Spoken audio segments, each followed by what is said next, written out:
Meeting to order for March 25th, 2015, for the Carroll County Commissioners. First item on the agenda is public input. He's eating his breakfast this morning, so no public input. Okay.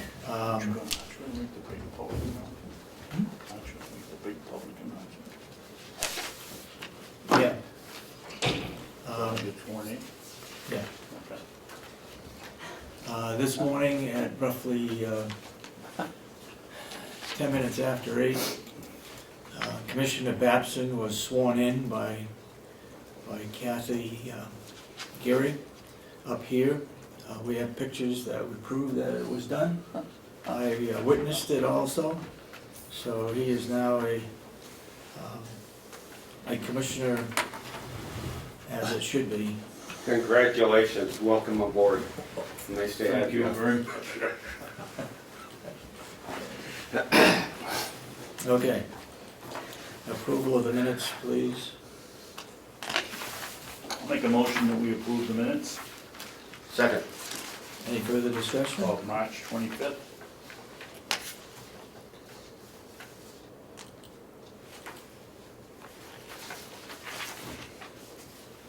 All those in support of the motion say aye. Aye. Aye. Aye. Most of these are awfully, you take awfully good minutes. Thank you.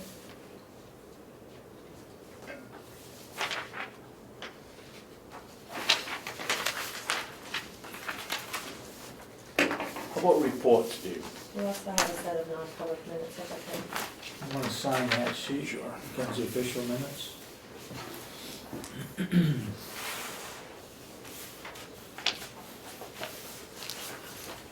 Is there only just one set here, Melissa? Yes. And I don't know if you can approve them because you don't hear next week.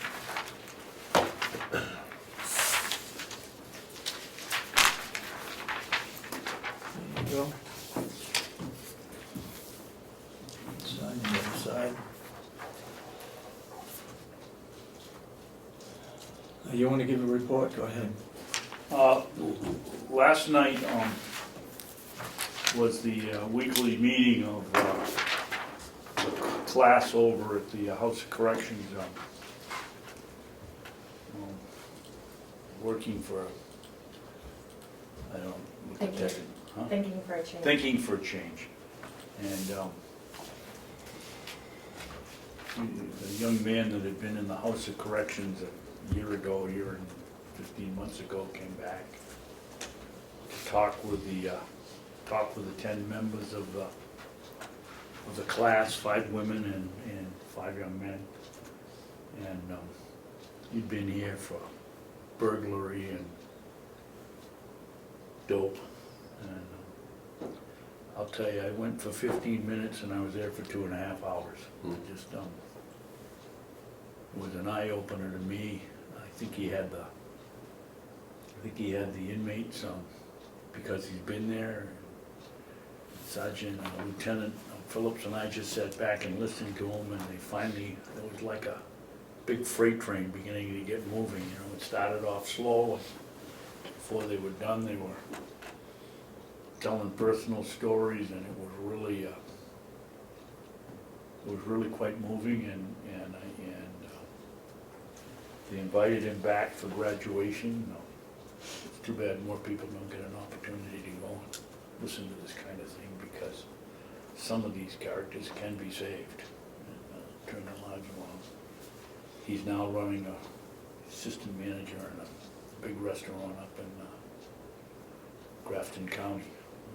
Done very well. Was it publicized? No, I don't think it's open to the public. It's not open just to the public, okay. if a delegation member or a commissioner or Would have wherever been nice goes. if Representative Schmidt was there, actually, as chairman of the subcommittee. It would be one of the problems. I felt a little bit out of place, David, because they really got personal. And, you know, part of it I didn't think was my business, because you never know when you're going to run into one of these characters on the street. How many were there? 10. 5 women and 5 men. It's a good program, and you can see And what are some of the other, this was just one meeting, there must have been others? Oh, no, this is a Graduation. 12-week, this is a 12-week. 12 weeks. And they, you know, it's evolved, I think this is the fourth class. The recidivism rate for people that have taken this class is less than 10% versus the going rate of 62% over there. Is that a state-sponsored program or a county, I mean, who sponsors this? I think we paid for it originally, and Ian Phillips, the lieutenant who works over there, he's taken He's a training officer? no, that's Baker. But he's the one that handles the programs with the inmates, and he's gone to some training classes. What we did, I mean, who designed this program? Is it a statewide program? Oh, no, it's a professionally designed Okay. program from some company. Okay. And it's remarkable. Great. And it works. Yeah, that's what's important. You know what really got me, I think out of the 10 that there, and I'm just guessing that probably 8 of them were parents, Oh, and the young man that was doing the speaking kept making the point, you know, you want your kid go to school on parents' night, or parents' day, and where's dad or mom, they're in the camp. And he really pushed that. He said, that's what really woke me up. And he said, I'll never do drugs again. mm. So that remains still up in the air. I doubt very much that he will. But it was a very moving experience, and I'm glad I went. And Thank you. graduation is Saturday, that it is open to the public if you'd like to go. Thanks for going to that. I wonder if he could be used, is this the first class or first course that they've had? No, it's the fourth. The fourth course? Okay. And that's why, you know, the results are remarkable. I think they've only had two people that have gone through this course have come back. One was a young man that was out and was in the wrong place, thought he was in the right place, but he was in the wrong place. They brought him back for a couple hours and sent him right back home again. Huh. And the other one is someone that did break the rules. So they've had a remarkable record in there for helping these. But a lot of them want, you know, they want to change their lives. In this group, they're not. You know, Not high we risk. could, I'm wondering if other counties are doing a similar program. Yes, they are. And if they I are, don't I know who wonder they if are, he but- would be a speaker for that. for Boy, another I'll tell program. you, we ought to put him on the payroll. He was something else. Okay, Is that program being supported by the New Hampshire counties, the association? I don't know. I can't answer that, I don't- Dennis. It's a good question. I don't I know. don't know. It should be if it isn't. Yes, it is. Doesn't cost anything now that we've got it, but. Yeah. Okay, we have minutes, non-public minutes. Are those sealed or? They ought Well, to be They're sealed. sealed, but it doesn't say here, but it probably says in the minutes that these were sealed, correct? Yes, it was. Okay. You want to check the minutes to make sure that that was in there? Yeah, it's on the back page. On the Yes. Non-publics are sealed.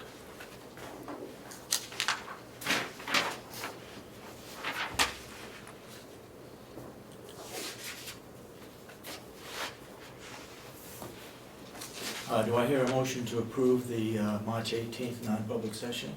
One of one? I'll make that motion.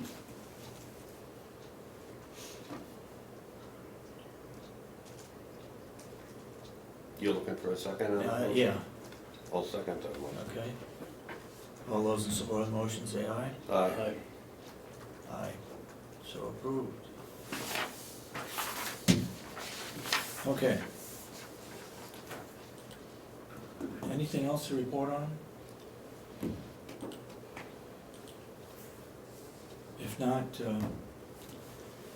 Lisa has asked for a few minutes this morning.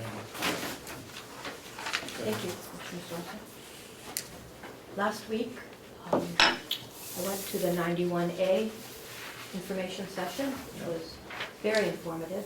Thank you for having that and asking us all to be there. Excuse me, Lisa, while you're on that subject, how does that affect your department? Well, that's what she's gonna get to. Oh, you are, okay. If someone comes in and asks for any of our records, we're required to give them to them, they're public records. Okay. And where it affects our department that I see a concern that we need your input on is response to requests, section B, number 4. Single copies of single-page documents may be made upon request for a fee of 75 cents per document. Multiple documents will incur a higher fee and may require additional time. Well, the revenue of the Carroll County Registry of Deeds is based on our fee schedule, which is much higher than 75 cents a page. And the RSAs that, it's RSA 478:17G, paragraph 3, gives us, as the Register of Deeds and the Registry of Deeds, authority to set our own pricing. So for copying any document or providing any other service, the charge shall be established and posted by the Register of Deeds. And this is what we have posted. I think I gave you all a copy. Yeah. It has just increased 25% because the delegation increased our revenue for copies 25%. Is that for all copies or just documents? It's for all copies. So As a matter of maps fact, and yes. things, okay. Yeah, for instance, documents went from $1 to $1.25, plans went from $5 to $7, small plans went from $2 to $2.50, and emails stay the same because they're already very high. So I see and anticipate that there may be a long-term problem with the 91A language, and No, I don't think that's a long-term problem. I think all we do is put a qualifier in there and say it applies to everything but the Registry of Deeds, and they have their own fee structure. well, I suggested some language in writing. Yeah, If we just put after per document, a comma, or such other fees established under the New Hampshire RSAs, period. I'd rather just specify in there that it does not apply to the Registry of Deeds. And then they can look at the Registry Yeah, of Deeds. and then they can look at this. Whatever Okay. you decide, I just Yeah. wanted to point this out. Thank you for pointing that out. I mean, that's a good catch on your part, because we, for some reason in my mind, I never think of this applying to the Registry of Deeds, but it does. It does. And we have to make that exception that the 75 cents does not include documents coming from the Registry of Deeds. So, and it just happens, I think the people that wrote this document are probably in this room. Yeah, Is that right? Yeah. Mm-hmm. And what about the county, the probate court and the district courts? They all charge different fees as well. So I'm not sure it's just, that would affect us. That's not Yeah. our, No, they are state, but they're not our county concern. as well. yeah, yeah. Okay. That's up to them. And Have you seen this? Do you have any problem with it? The only concern that I had is if it is a document that kind of falls under the county umbrella, as far as asking for an example, a copier contract. So if she has a copier contract and somebody under 91A goes to the business office and asks for all of the copier contracts, and that one specifically is for the registry, what are we going to do? Are we going to have them go there, submit a 91A there, have her keep track of whatever is asked for her for 91As and charge a different price? That's my only concern is if they ask for things that kind of fall under the county's umbrella of 91A. Well, can't we say that it doesn't apply to anything from the Registry of Deeds under their published fee schedule? I mean, they have a published fee schedule here on how much, so if they ask for a copy that falls under this Right. fee schedule, then this doesn't apply. Right. I mean, it seems to me it wouldn't be difficult to put some language in here to qualify the 75 cents unless it applies to the fee schedule, and then they pay the fee schedule. Yep, yep. And that sounds reasonable. Perhaps reference to the RSA might be appropriate. Whatever is clear to everybody, okay? I just don't want to see us end up in court again. No, I mean, that's the last place we want to be. Valid. And I appreciate you bringing this to our attention. That's all I have. I Thanks. apologize for interrupting with my question to begin with, but I associate 91A with non-public information, not public documents. But it is. Just with what we've been through, I don't even think about somebody coming in and asking for something. Yeah, no, that's a good pickup. Appreciate that, Lisa. Thank you very much. HR want to work on this and make sure we get the right information on that. Bring you an updated policy to sign next week. Great, thank you. Thank you.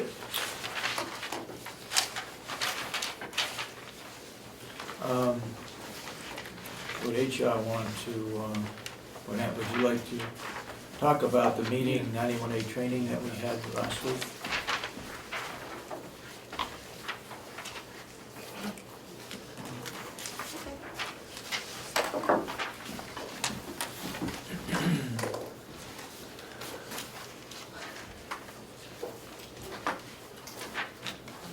Sure. Last Tuesday, on March 17th, one of the commissioners and several of the employees that are responsible for 91A information, actually there are 21 total, 20 total, and then one commissioner attended this, which was presented by Primex and Mike Ricker, who is one of the attorneys down there, and it was a very comprehensive program covering all aspects of 91A.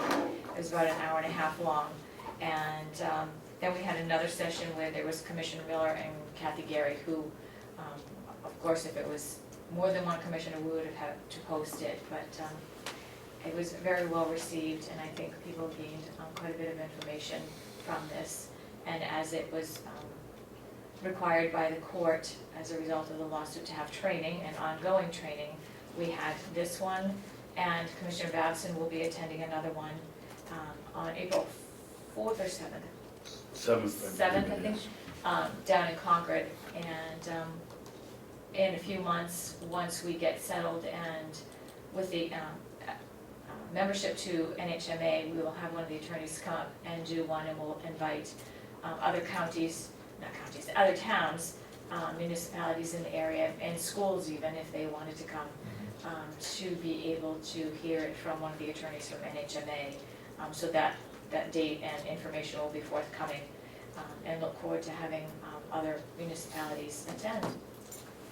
Okay, very good. Thank you for setting that up. Go ahead. With what you heard at this session, would you venture a guess or tell us, are we doing the 91A non-public meeting process correctly now? I believe so. You're following what the rules that are in place, and you have them, and we're trying the best that we can to go into with the roll call, and make sure that we come out and that we have sealed it for the correct reasons, and that we've announced it in public that we have sealed them. So I think we're doing everything correctly. The other thing that we haven't come across yet is if there is a case of making a date to unseal those minutes, and we haven't had that opportunity yet, but that's just one more piece that we would be able to make sure that we do. If there's something that can be unsealed at some point, that we make note of that and make sure that it's in the minutes so that we can unseal it when the proper time comes. I would hope that we might do that every 6 months, Well, so it's not that far. when I first Once a started year, first maybe. term, that's what we were gonna do. We were gonna, at 1 month, each month, we were gonna do That's the when we're previous 6. backlogged. Yeah. Yep. I'm gonna ask you. Oh, was there any discussion about the necessity for a roll call vote when it's a 3-person board and the vote's 3-0? The law says roll call. It says roll call, so we're just. You don't have to be trying president of the board of trustees at Harvard to figure out if there's 3 of you on the board and it's a 3-0 vote, how you voted. Yeah. I don't think we talked about that, but basically what he was saying with regards to many of those questions, that, you know, you just do it. Grin and bear it. Yeah, Yep. Yeah, Yeah. that was the story. just do the roll call, makes it The opportunity is there for somebody to vote no. Yeah. clean, consistent, and, you know, staying within the guidelines of the law. Okay. Could two of you just sit down here for just a minute? A little closer to us, because I want to bring up a subject that is going to involve HR. And again, I'm new on the docket here, and I don't have a tremendous amount of experience, but in former places of employment, I've been signing checks my whole life, and usually there's more than one department signing off on checks if it's required. What concerns me. We are requiring everybody to at least initial it. But what concerns me is that I'm getting checks for payroll deduction. And they're coming straight from the insurance company. And they're approved by payroll, by the payroll department.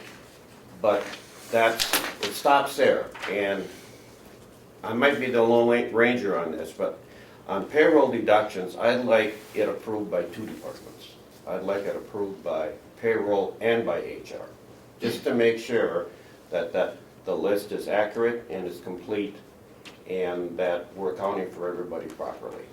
So I'd like to make a suggestion, and I'd like to make it a policy, that from this point forward, when checks are prepared by payables for payroll deduction items, whether it be AFLAC or whatever it is, that the document be sent up to HR and they initial it before the commissioners sign it. And Any benefits? it's in past practices, that has made me feel much more comfortable when that happens. So I'm asking you guys, do you have the time? Could you do that for us? And do you agree or disagree? To have a procedure, wouldn't necessarily need to be a policy, but to have a procedure on those types of deductions, it would make sense that when those bills come in, that we see the bills and sign off on the bills before the check is even cut. That's my, Yes. yes, So- that's my point. Absolutely, with some of those benefits, and Debbie has done up a procedure actually for that, and if, you know, you can take a look at it, tell us how you'd like to tweak it, but especially for all of those supplemental benefits, as well as the health and the dental and any life insurance that we do have covered under 2 departments, to be able to see those deductions and make sure that people are still on payroll or you know, not in any limbo, shall we say. Okay. And to be able to do that, I think we would be able to take a look at authorizing those, you know, just signing off, not authorizing, but signing off, just to make sure that everything is, again, consistent and Yeah. that there's no questions. Commissioner Babson? Do we have any kind of a check-off sheet? I think this is what Denny's after, that says if an employee leaves tomorrow, that the boss of where he was working checks it, that whatever he's supposed to do when he exits over at the whatever department, he's done that. Then it comes in here to you folks, and you check it off, or Kathy checks it off, whether Both. the payroll benefits are taken care of, so that when you're all done, you have call it a checkout list or whatever you want. Do we have something like that? Basically, for the departments, when someone leaves or if there's a change, they send us a status change form, whether it's a termination, a different position, they're not full-time. That's what I'm asking. They all know that they need to send that over to us in a very timely fashion and to let us know what is going on. When they send that status change form, that triggers us to do what we need to do. We do information in ACS, not in ACS, in Kronos. We make sure that it goes down to Kathy And on those status change forms, there's a box up on the top that has initials for Kathy Gary and initials for HR, so that we know that once that goes back into the employee's personnel folder, it's been taken care of by the people that need to. So that is the checklist. If someone terminates, we know that if the department head would send that status change form over. We would take care of what we need to take care of, and we do have some checklists for terminations, and then it would get sent down to Kathy. In cases of someone leaving and being asked to leave, we need to provide their check in a proper time frame Yeah. by law, so that goes immediately to Kathy, a phone call, please get a check ready for so-and-so, and then we go through the process. And making sure in those departments, corrections, they have uniforms and they have equipment, making sure that comes back. And the same with the sheriff's department, and anyone else that has any county property that needs to be returned, so. in So is answer to your anything question. in writing regarding that process? In the, I would hope that we have something in writing. in the handbook, and. I'd like to see a guideline that a supervisor could look at, a checklist. If he's supposed to retrieve cell phone, or if he's supposed to retrieve a credit card, or whatever, I'd like to see some kind of checklist, so people don't have to do it from memory, and if somebody's being terminated, they can go down. Yeah. Yeah. We do have a checklist, and the departments really, the departments, corrections, the sheriff's department, who have a lot of that equipment, they have their very specific checklist. Of course, as we said, if somebody leaves kind of unexpectedly, or there is a checklist that we follow, but it's departmental for those people who have a lot of equipment and things that need to be returned. Yeah. Go ahead, Commissioner Babson. One of the concerns I have with where we had 100% turnover at the House of Corrections in the last 2 years. We've outfitted all of these people. We should probably have a pretty full wardrobe of uniforms. Do we have any system in place that says if you don't bring back what we issued you, you don't get your paycheck? Can't do that, it's against the law. We can't do that. I mean, it's against the law. You cannot withhold their pay. They get their paycheck. Even if they've got our equipment? Yes, yeah. We need to go through the Small claims proper, court. yeah, the proper channels to get that back. Most of the time, people bring it back, and then they make sure it's all laundered, and then they do put it in their inventory. Obviously, everybody's not the same size waist and shirt and pant, so they do have to continue to purchase uniforms, but they do the best they can with what they have down there, and if things fit, they do assign them to a new person. But sometimes, things get very worn and they need to be repaired or replaced anyway. But those departments that have uniforms have the procedures for that. When you made a comment that just brought up another question. When we talk about employee benefits and payroll and so forth, we have two systems. We have the Cronus and we have the ACS. Now, the data in both of those systems, the more correct it is, of course, the more correct the employee withholding and bank vacation and the rest of it is.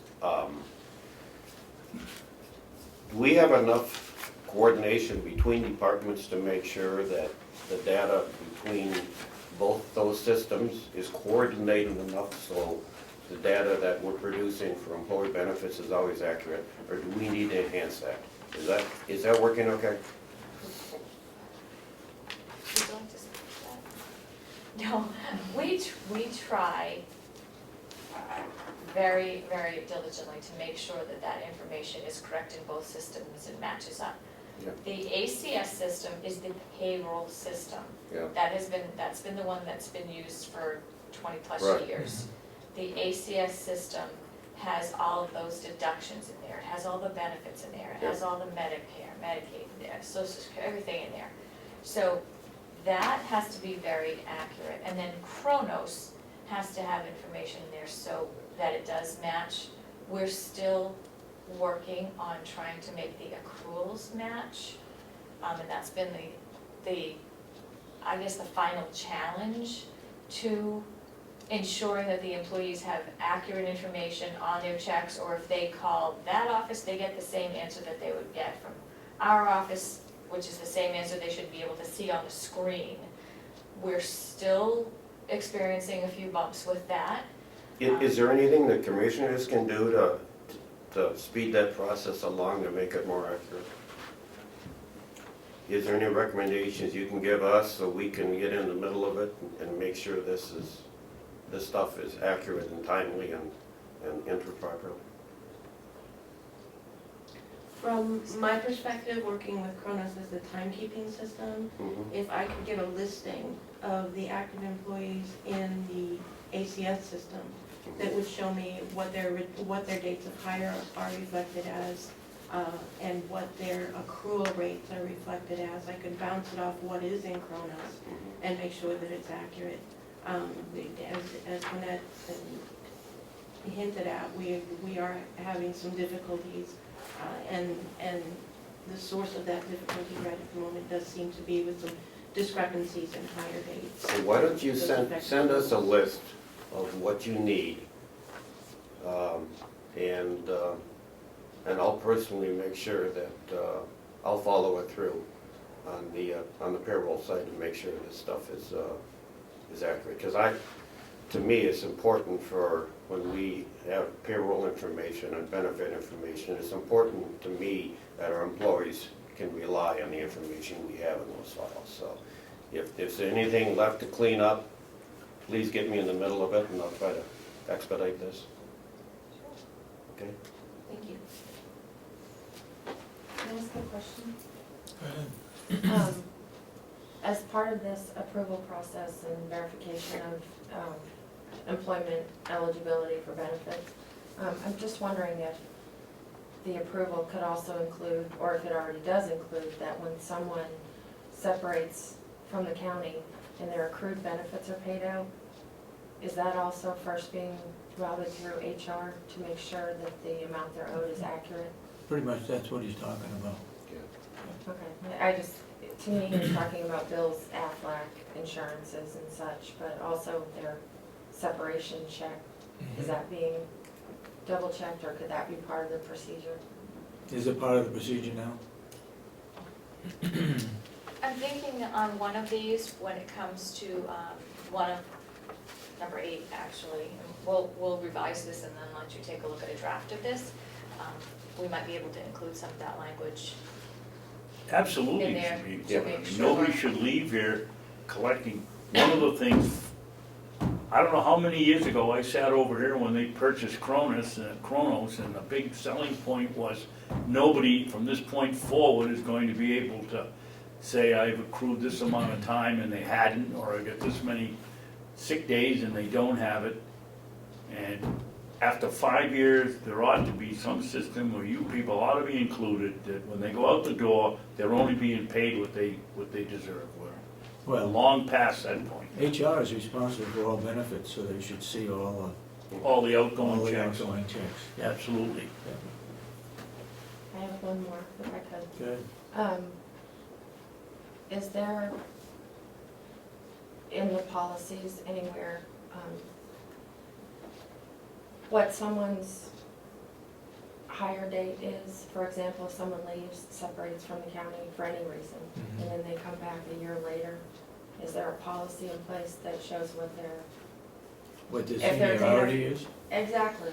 Well- Does it start over, or does it, is It's- there a policy that shows us what would apply? There's no policy. What you would use in that case is common sense, that they've been gone for a year, now they're back, but that's kind of some of the things that we're talking about in the ACS system, that we need to talk with them, have them come up, and actually, I was hoping to get in contact with the person that maybe can send more information on how we can make sure that that's reflected correctly in ACS, because at this point it is not.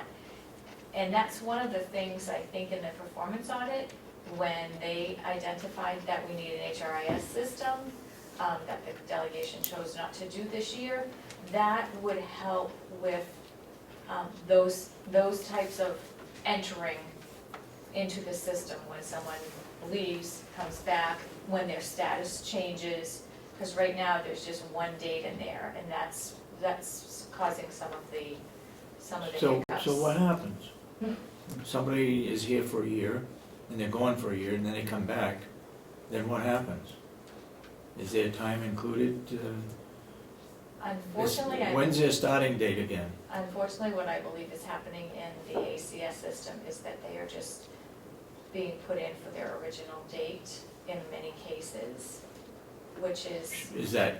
Should that be or shouldn't it be? It should not be, and that's what's causing some of those questions. So how would you account for the year that they're here?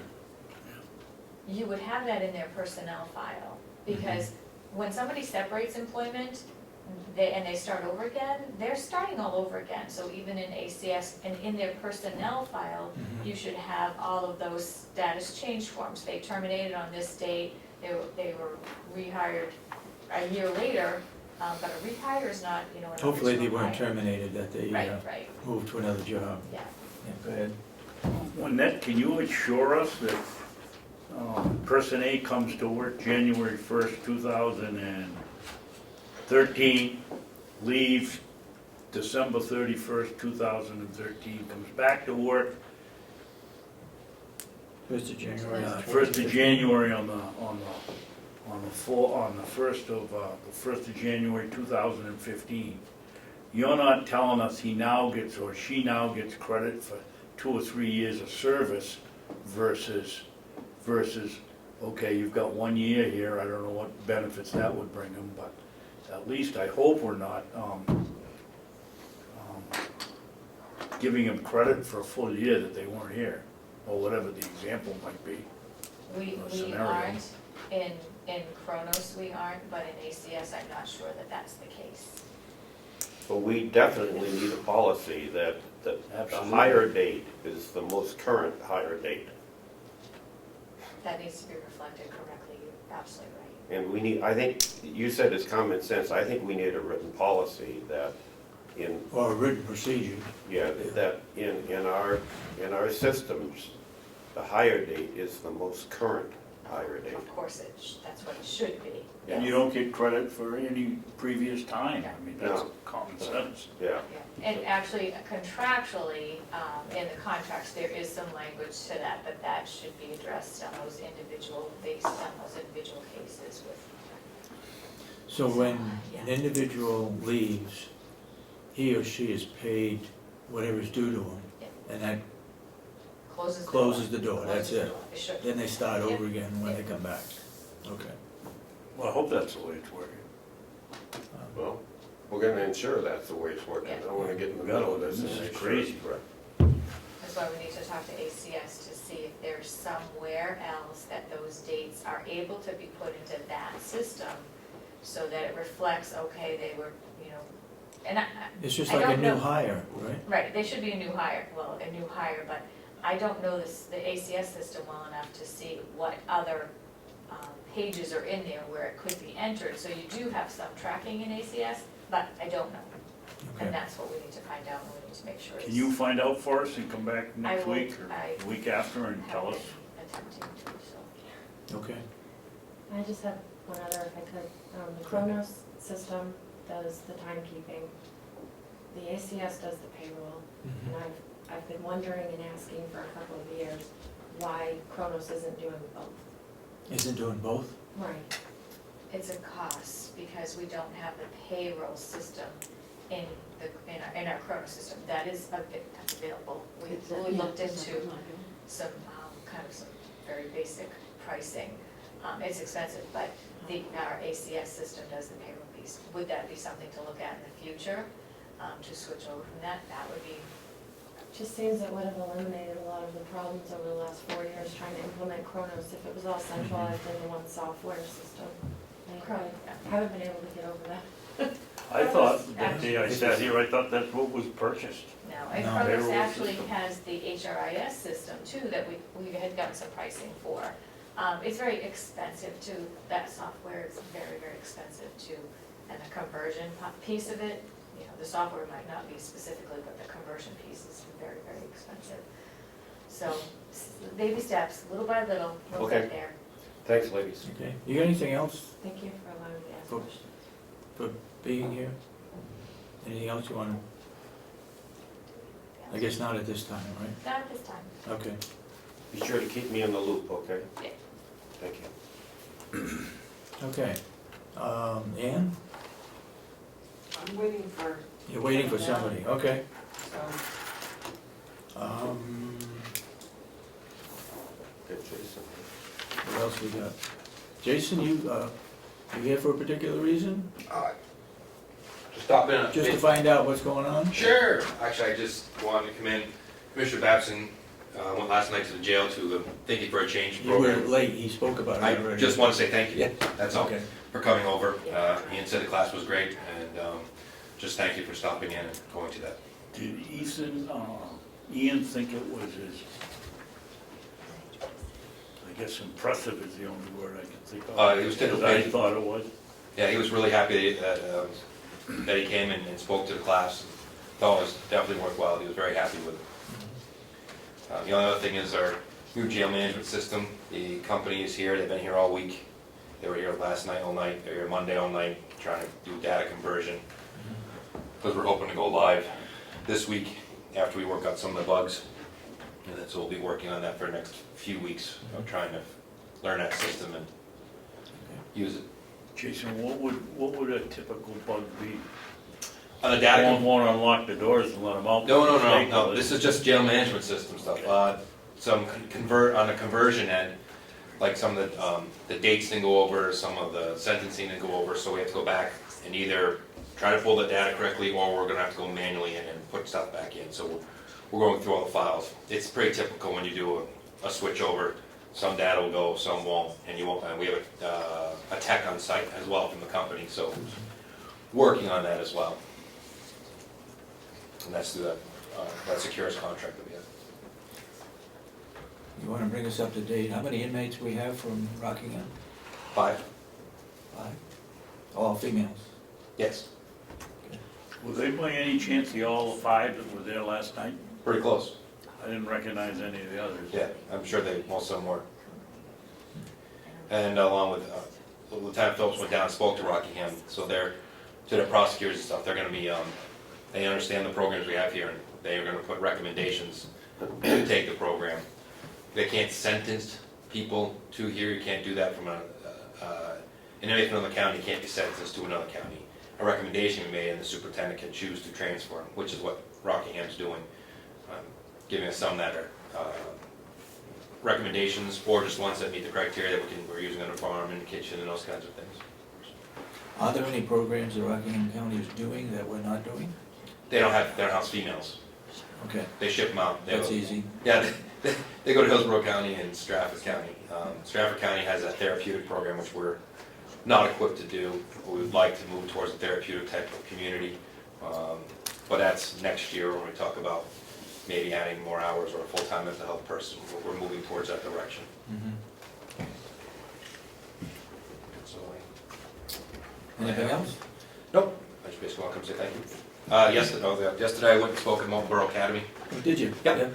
To the students, referencing how a jail works, and understanding the dynamics of that. It was good. And we'll invite them for a tour. I think they're gonna arrange to come up for a tour at some point in the near future. Month of April. And that, Month of April, we'd like to have a full bus load, 40 people, 40 kids. We'll handle that out of our office to send out invitations okay. to the 3 schools. And I talked to the principal, Andy Coppinger, who I worked under him, Mountain Borough. And he's gonna bring it up at his next 2 weeks, I think. Board meeting? He's gonna bring it to his meeting. We extended the invitation at any time, including individual tours, whatever they want. We'll come speak at the schools, whatever they need. And you should tell these kids that it's probably the only time they want to visit that jail. Yeah, His first time on the bus, right? Yeah, that's, Okay, we haven't talked about this. I guess I put a flyer on your desk regarding the month of April is supposed to be County Government Month. Yeah.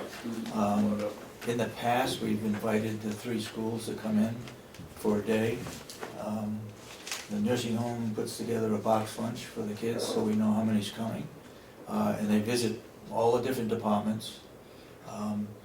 And their best department is Registry of Deeds, believe it or not, Okay. because they can look up information about their parents and Okay. so forth. So that they like doing that. So we need to get an invitation out to the schools and give them some dates. What date, as far as the jail is concerned, what day of the week would be the best time? Tuesdays and Thursdays. Tuesdays and Thursdays, okay?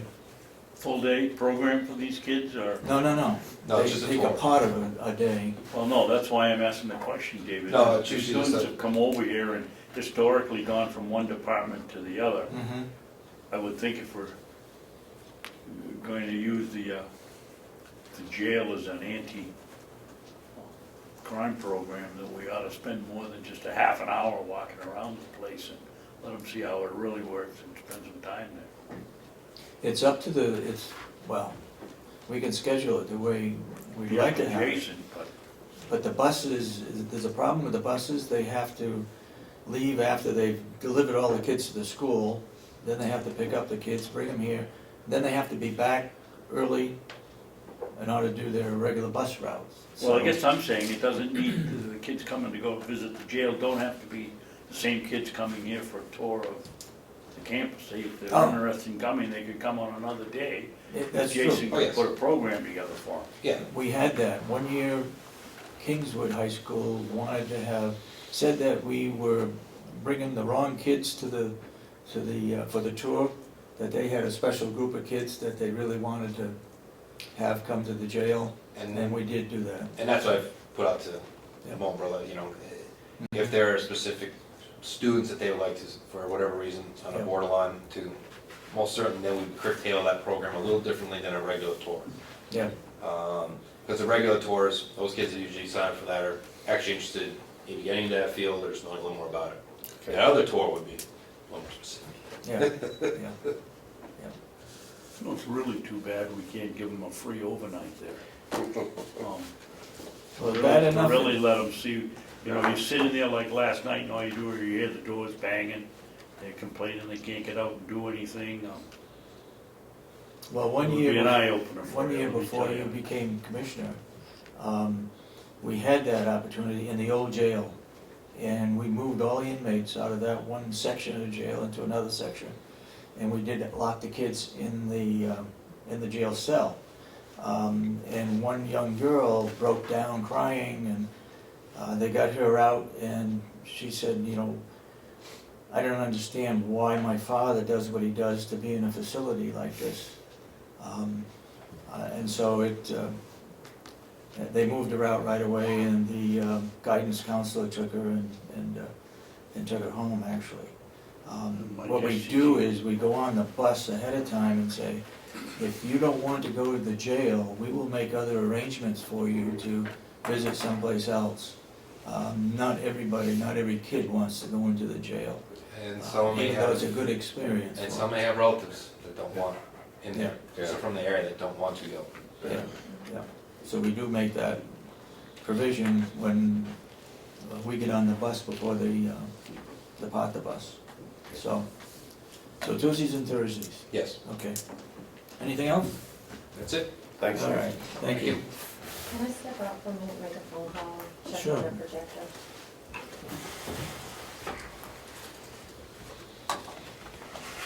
Why don't we take Ann and Ken? All right, Ian, we're gonna take you early, we're 3 minutes early. Come on up, Ken. Good morning, Commissioners. Good morning, Ken. Good morning, Ann. Good morning. Sure. I haven't met one of these overnight. Senator Campbell Valley. Thank you, Senator Miller.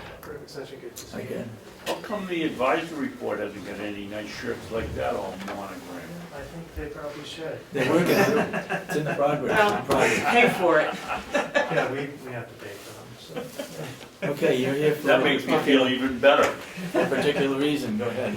Yeah, you know, like I did about a year ago, with a slightly different reason, just to come in, of course, this is coinciding with budget season, but really, the first time it was just to come in and say thanks for the continued support that we receive and have always received from Carroll County. It's much appreciated. I can't say it's the same in every county, so it's great that we have some gems that we have no problems with and runs pretty smoothly. In my new role now, it's the kind of, I guess, permanent being director until I move on to something else. I also wanted to reach out and say hi again, answer any questions you might have, and meet the new commissioner that I hadn't had an opportunity to meet yet. In particular, though, I do have some, we can't come here without propaganda, right? So I do have some new information, some of which you may have seen already. So you probably saw our most recent year's impacts, and I'd like to report that we're continuing that regional model. So now, we used to have staff that were just located, just expectations within the county that they had their office. Okay. For efficiency reasons, during a tough budget time, we went to a statewide model. So now, for example, Ann, she has her office within Carroll County, but she does work in lots of other counties as well. So the same happens in Carroll County. So what I'm happy to report is, we had about 60% of our educators, 40 of them, come into this county and do work in this county. So really ensuring that what we say we're going to do, we continue to do. That's very important to me. Also, there's a new program. We started to do a little bit more work in private resource development for cooperative extension. We're not a for-profit organization, so we're not out there trying to raise, revenue by charging exorbitant fees for what we do. So one of the things that we're fortunate about is there's a lot of people that appreciate what we do, so we get a lot of private donations. Something that I decided to do this last year after our annual campaign is create an undergraduate internship program. And the idea here is to get UNH undergraduate students out into the counties, working with our field representatives. So we had a competitive proposal. We had quite a few come in from across the state, different county offices. If I had an intern, this is what I'd do. Oh, okay, these were people that were Right. willing to take. Right, so And within our intern, right. organization, they proposed ideas. Okay. Well, I'm incredibly excited to report that Carroll County was picked and selected for one of these undergraduate internships, and it is in here. Basically, it's a natural resource management and youth education internship. The mentor is going to be Wendy Shribner, who you know from the county, Karen Bennett, who's one of our state specialists, and Amanda Royce, who you probably also may know, Youth and Family Program Coordinator. So what's exciting is this intern is going to work on the Carroll County farm located in Ossipee and assist with the development and teaching of 4-H programs, including a 4-H garden club, work with forestry and wildlife field work to identify wetland crossings, trail work, identifying and marking boundary lines, mapping access roads, mapping invasive species, implementation of pollinator plantings, and developing 4-H curriculum for the 4-H Garden Club in Conway, and actually implement that. So this is really exciting for me, and I think for staff in general. We want to increase our internship program. So again, we don't have an exorbitant amount of money, so what we decided to do is fund 4 really good summer paid internships. So these undergraduates will be paid over 8 weeks to work out in the field and use what they're learning into practice and benefit, in this case, Carroll County. So I was pretty happy about that, and I wanted to share that with you. Does that come from the four-year school or also from the Thompson School? It comes from any USNH undergraduate. So now we're in the process of having interns apply for any one of these 4 specific programs. So it could be someone from Keene, someone from Plymouth, someone from the Thompson School, someone from UNH in Durham or UNH Manchester.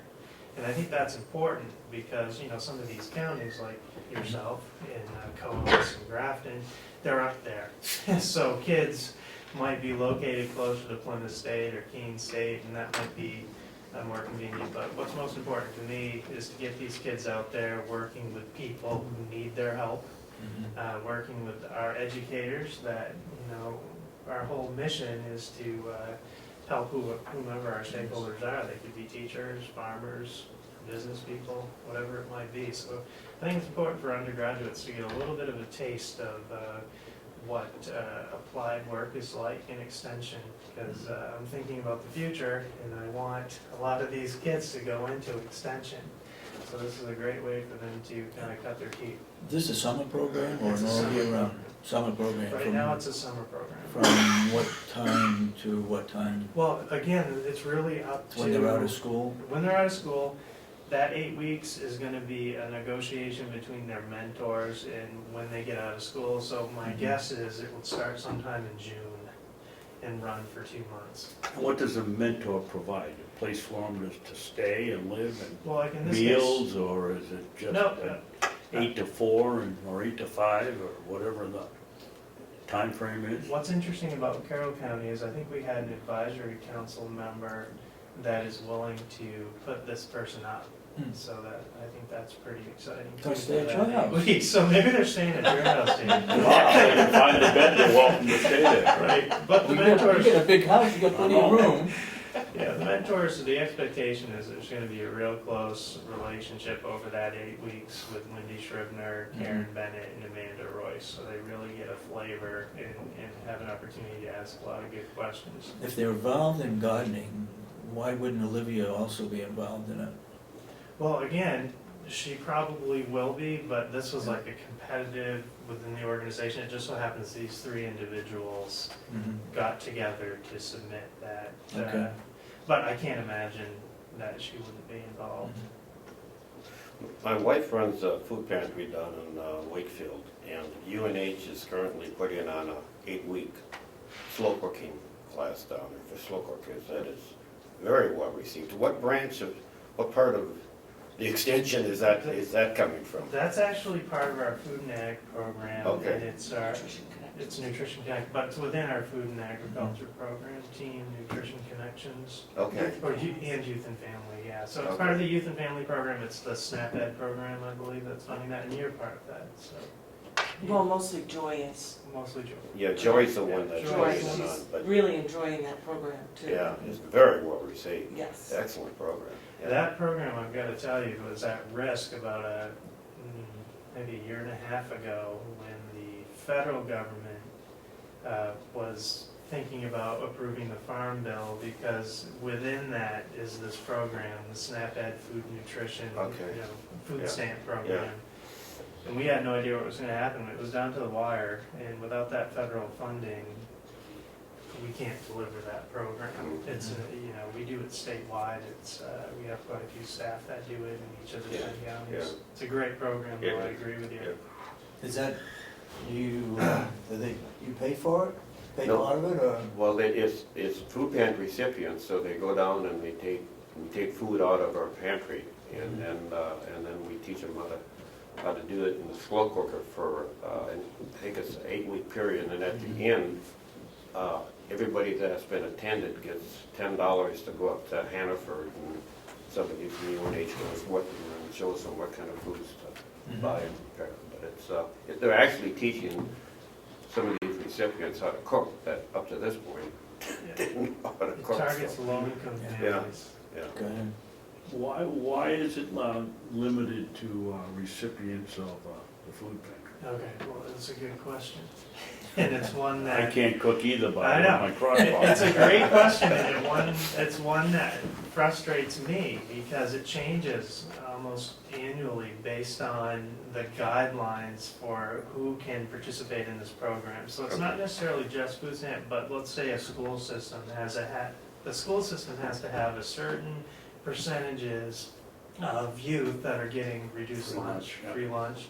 And if they don't meet that criteria, they all of a sudden are no longer able to access that programming. And like I said before, this is, the funding we get for this program is federally funded, so we're under the regulations and the requirements for that period of time that we receive the funding. So it Okay. does change, so we have school systems, it's unfortunate, we're there 1 year, and then it changes, that ratio. You want it to change Yeah. though, right? You Yeah. want it to get better, so it gets better, then all of a sudden, You you can't, can't You go lose there it. anymore. Yeah. So what I'm trying to do with cooperative extension, again, it's not as if we have this magic money tree, but as we save and invest and carry funds forward, what I'm trying to do is pay from our state funding we get from the university system, a higher percentage of their time. So right now it's about 10%. So if I can pay out of state funds 20% of their time, all of a sudden 20% of their work can happen outside of those regulations. okay, yep. So if I Yep. can give them more money, which I'm trying to do, and counties would be very helpful in that too, because lots of them are based in the counties, that amount of money can go directly to them working with anyone regardless of, Requirements. Yeah, yeah. yeah, okay. Good. Well, I hope, Ken, that you're able to move this forward. As Ann can tell you, I have consistently argued and voted against anything to do with this ridiculous nutrition program. We have Ossipee in here with kids that are obviously not eating properly. And we can now, but we could not get in to the program, into the school, to help the people that really needed it. I mean, if that isn't a federal program that's well thought out, but applied in an absolutely ludicrous manner, and then we as taxpayers are paying for it. They need the help and they can't get it. Well, we've got around that now and we're going pretty well. And I hope you're able to get more money and make it available for places. You remember, Annie, it was something like 49%, we had 48.9 Isn't that kids on ridiculous? reduced lunch, Yeah. and they're too proud to say, yeah, Yeah. I'm getting reduced lunch, which would have put us over the top and we could have got the Right. program in. I mean, it's nuts. It's Good. absolutely nuts, I agree with you 100%, and that's why And I it's a hope you big can get it. priority to Good luck put a doing it. little bit more state funding towards those individuals so they can do that. And when the crock pot program opens up for the public, let me know. Up to Joy, they are having a really nice time Yeah, with that. She did a lot of work, and actually, St. Andrew's Food Pantry in Tamworth wants to implement the same program Oh. next January. okay, Because their summer, they don't think it will go over, and fall is too busy with the holidays. okay. But they're gonna model it on the Wakefield Food Yeah. Pantry program. Very well received. The people love it down there. They're happy with it, so. You know what I would offer? Can you bring your own crock pot? Yes, Okay. You know, just hearing your previous discussion, talking about the county government month, would love an opportunity, if it's appropriate, to maybe bring something here that demonstrates the support that you put towards extension in the work we do within the county, if that fits into this idea of county government month. The county government is certainly paying a significant portion of what we can do in this area. So just throw that out there. If you think it fits, I'm happy to figure out what that might look like when those tours are happening, or if Okay. it's during the month, if you want something, an exhibit here or something. I'm open to any idea you have. Okay. I'd like to, when this student comes on board, have Wendy bring him here to one of the commissioners' meetings, Okay. so we know who the person is. Maybe a couple of weeks after they've started, just to give us an idea as to what they're doing and what they plan on doing, which would be good. Go ahead. I don't think you two are aware of the fantastic opportunity that you have here at the campus in Carroll County. delegation in its infinite wisdom decided not to even bid on getting the probation office here. So we have the back half of that building just waiting for you people to move in. If you can get together with the Front half. board of trustees, no, the back half, it was the old dining area. Oh, They wanted the front area. We have a quote for roughly $45,000, I believe it was, to renovate it. It would have been 3 offices and I think a air conditioner through the wall. That space is now available. If you could talk to anybody, we'll work out any deal we can with you. You pay us half of that, we pay half of it, or we have to do some selling to the delegation, but as it is now, they turned down an opportunity for us over a period of 10 years of probably having $100,000 of revenue. Instead, we're now paying the electricity and the heating bill on it, and it's available, and we are not gonna have plush quarters for that 42,000, but it certainly would be usable think by you people. It would be And the worth kitchen is right across looking the at. hall. It would absolutely be worth looking at. What I can tell you is Cheshire County's office moved based on their facilities in Belknap County just as recently as a week ago. We're formalizing a move. But they're moving into the complex buildings, aren't they? Belknap Just- will be, And you'll be doing the same here, obviously, but it'd be a little different situation. yeah, a little different. So You've it's never not wanted unheard to of. have the money to pay anything, Right. but when we quoted it the first time, it was $300,000, I think, or Right. something like that. We're looking for help on 42,000. We don't need it all, but we could sell part of it, I'm sure. Well, I think it's a conversation that I'd bring Daryl Covell, who does our finances. We can look at the space, talk with you all, and talk with the staff in Carroll County, and then really pursue it as a. I mean, you viable really option. should, Ken. I mean, we've reached a point now, we as taxpayers are paying to heat the place and electricity, and you could be in there, and we could be saving $43,000 on our rent in North Conway. yeah. I'd like to clear something up, though, that one of the representatives said that, I believe he said he asked you Yeah. as to moving here on the complex versus staying in North Conway.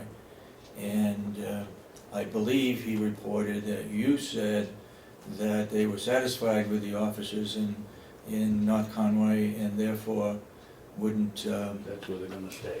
yeah, that's where they're gonna stay. I don't know where that came from or Yeah. who the representative was. It Yeah, could I have don't been. recall that conversation. Well, we did have I can't remember who I had the conversation with, but he did ask if we were satisfied with our office in Conway. yeah. And we said yes. Now, we never said that we would never move to the county complex, but if right now, the delegation was not willing to put up the money Right. to renovate that space for us. Mhm. And I'd like to see the plans that you had done for the probation Mhm. too, as part of that, to see if that would meet that configuration would meet our space. They have 3 staff members, or 4 if you include their administrative assistant. We have 7. Mhm. Yeah. So, I thought, David, I thought the Guab Extension was gonna move in the front of the building. Yes, they were, but There's not enough room for them that on was the back of the building. $300,000, and we were able to, Annie, it's not, it's not plush quarters, and No. what we had were partitions that didn't even go to the ceiling, but, so, one private office, but the point is, it wasn't $300,000, Right, it was exactly. $42,000, and that exactly, makes it worth talking about. absolutely. I'm very willing to do that. But who would I get the plan? Do you have the plans? That the I probation? have them downstairs, Annie. He's got it. Okay.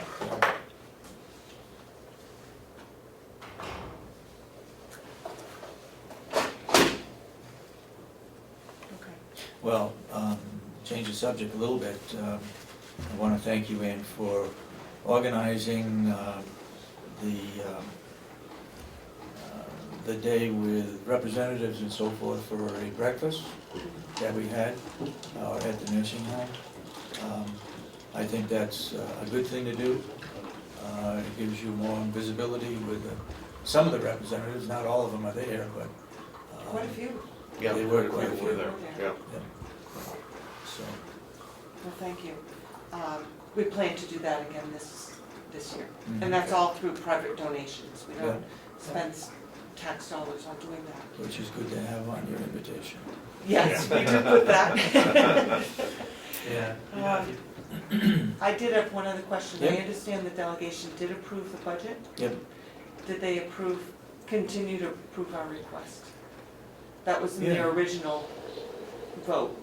I just want to make sure that that I'm was. sure they did, right, David? I'm sorry, I couldn't hear them. There was- The regional appropriations, well, that's not co-op extension. Co-op extension is separate, but I'm sure they approved it. Yes, they did. There was no cut made during the delegation meeting. Their No, final meeting, okay. The meeting They're today in meeting- Concord, and noontime. Yeah, they're lights out finalizing it after today. this, so I can't imagine they're gonna Okay. take too big a change in Okay. the They next. said they wouldn't, all they're doing is reviewing, making sure the figures are right, and then they sign it. Okay. So they got all the paperwork. Okay, because I follow I think the Salmon Press has a Facebook page, and they said the budget was passed. Yeah, it was Except for finalized. the union, Yes, Yes. the Yes. nursing home union. yes. It doesn't become finalized until they ratify it today at Right. lunchtime, so Okay, By 1 o'clock, it should be, nothing's set in stone. so. yeah, I know. yeah. You've been doing this so long. I know that. Yeah. That's why I asked if they Okay. were done voting, because I know that they've changed their mind in the Mhm. past. Yeah. Can I ask a question about reduced lunch program and how it's funding for? Sure, go ahead. Every year, students are sent home with reduced lunch forms to fill out. And I think a lot of this probably go in the trash because people, I don't need this, I don't want this, my child's gonna take their own lunch. Would you say it's important as far as those ratios and percentages that everyone fills them out regardless if they plan on taking advantage of it? Absolutely, because it does help Give us real numbers, real perhaps. numbers Okay, to work with. thank you. And that could be the case like in Ossipee and why schools sometimes go up and down. But I think I think it's in there from memory, out of the 800 or so students, not in this one, there were 800 and something students eligible for free and reduced lunch and programs, and Joy has worked with over 400 of the kids. So she's really getting out there, doing a nice job, and then doing programs in the community too. And I think there are some people that are coming to observe the program or help with interns or helping with the, Joy has 2 interns working with her right now, students, they're not paid, and they're helping with that Yes, they are. program Yep. in Wakefield. Go ahead. I wanted to ask you, David, because you're the one with the history here. They're down in Concord today with the budget. Yeah. Is there anything that prevents them from saying, okay, here's the bottom line of X amount of dollars? I'll make a motion, we approve 95% of it. They could, And then they, come back and say at a later date, okay, now you figure out, or we'll figure out where the cuts are, or is the cutoff date to get that form in on the 31st? They can't change that once they can't change it after unless they have a supplemental budget. And I think, so We're I guess my gonna- question is, there isn't enough time for them to say, take 5% off of this figure that we've worked so hard they on? could always do that, but they never have. But how could they be able to get the form in time to, somebody has to get together But and they'd have decide to where the change the cuts were. form, and the form's gotta be in by the 31st of March, otherwise it's our budget. They never have changed it, they just, Kathy Geary has to finalize the budget, make sure all the stuff that they approve is in an appropriate column and so forth of the departments. And all they're gonna do, as Representative Chandler said, it's only gonna take 10 or 15 minutes for them to all get together and agree and sign it. They do have to change the Hill's location budget. They'll have to vote on that, and we need to get the minutes. I don't know how we're gonna do that, but somebody down there is gonna get the minutes because DRA won't accept the Hales location budget without having a copy of the minutes. So, while you're here, Ann, what other programs are going on here at the county level that Co-op Extension is doing or involved in? You still involved in the nursing home and the jail, or what's going on Safety there? programs. Yeah. I'll probably work with Rob Horace to host another ServSafe class. We had, I believe, 18 people. We hosted and the room almost turned out to be too small because usually we get smaller numbers, but it was a very well-received class. And in exchange for hosting, I do give them 2 free registrations for doing that. Yeah. We just have to work out coffee and tea arrangements for that. Coffee and tea? Well, for participants, refreshments in the morning. Okay, I'm sure that can be worked out. Yes, keep them awake, but it goes very well, and I haven't been to the jail in a while, but I've been in Yeah. touch But with somebody else from another county has been involved in the Tom jail, right? Linehan, And what has he been parent education, parenting? Okay, yes, you used to do that, yes. now they do it. That's part of that regional exchange, Mhm. for doing that. Okay. I don't know how often he's in there, I went there one day when we were there. Yeah. Listen to it. Good. I don't know how often he comes. Do you I know? don't know, I think some of that is an issue right now, because it's not a consistent time, because he is out of the Merrimack County, and he lives in Goffstown, Yeah. so. I've been putting the pressure on Olivia to make sure that that high tunnel gets full of vegetables and so forth. It will. So that we can send some of that to the nursing home, so that we don't fill the whole thing with cucumbers, but we fill it with other things so that it staggers, and then the dietary people over there can accept that food and use it fresh. Yes, that is the goal, is to actually put in different things. Her and Will have talked about what's going in there. Yeah. And actually, we'll be holding one of our advisory council meetings we're gonna see if we can use the nursing home room, but also go to the greenhouse to Yeah. show advisory council what that's. Anytime you want to, Co-op Extension wants to use our facilities, you're welcome to do that. Yes, We just need to know in advance right. what's going on or what's being planned. Please keep in mind that that room you wanna use, the acoustics are horrible. They've got the materials, it's just the time to Maybe put the the stuff best up thing by would the be walls. to hold it up here. Yeah, exactly. You literally cannot, when you can't hear. Yeah, I know what you're Terrible. talking about. And Wendy is marking some timber so that we can have another timber sale. Yes. Because we put in our budget money to buy loads of wood to be brought in, we'd rather take it off our property. And until we catch up and get rid of all this ice damage stuff, we're gonna have to buy wood in. How many acres does she typically mark and when you're? We have a plan downstairs that Co-op Extension, Peter Cole, the forester, did for it. He blocked it off into different sections, Okay. so that, I don't know, I guess it's every 2 years we can do a logging operation. That way you have over time, you can go back. Yeah, and it's supposed to be sustainable. Yep. So, Well, we got a lot of property in the county, so, 900 acres. yeah. And we got cemeteries and we got old villages that, there's another case where a student, maybe even a high school student, could work on maybe the history of some of these old cemeteries, as well as way up on the mountain, apparently there was a village and there's still some cellar holes there. Is that right? So there's some history that somebody could work on. We had formed a little commission in our town to locate all the cemeteries, and Mhm. anytime you stumbled through the woods and found one, you gotta, I think Wakefield, we're up to 140 or 147 in that one little town. It's just, Cemetery? yeah, Really? it's just amazing how many cemeteries are spread throughout this state.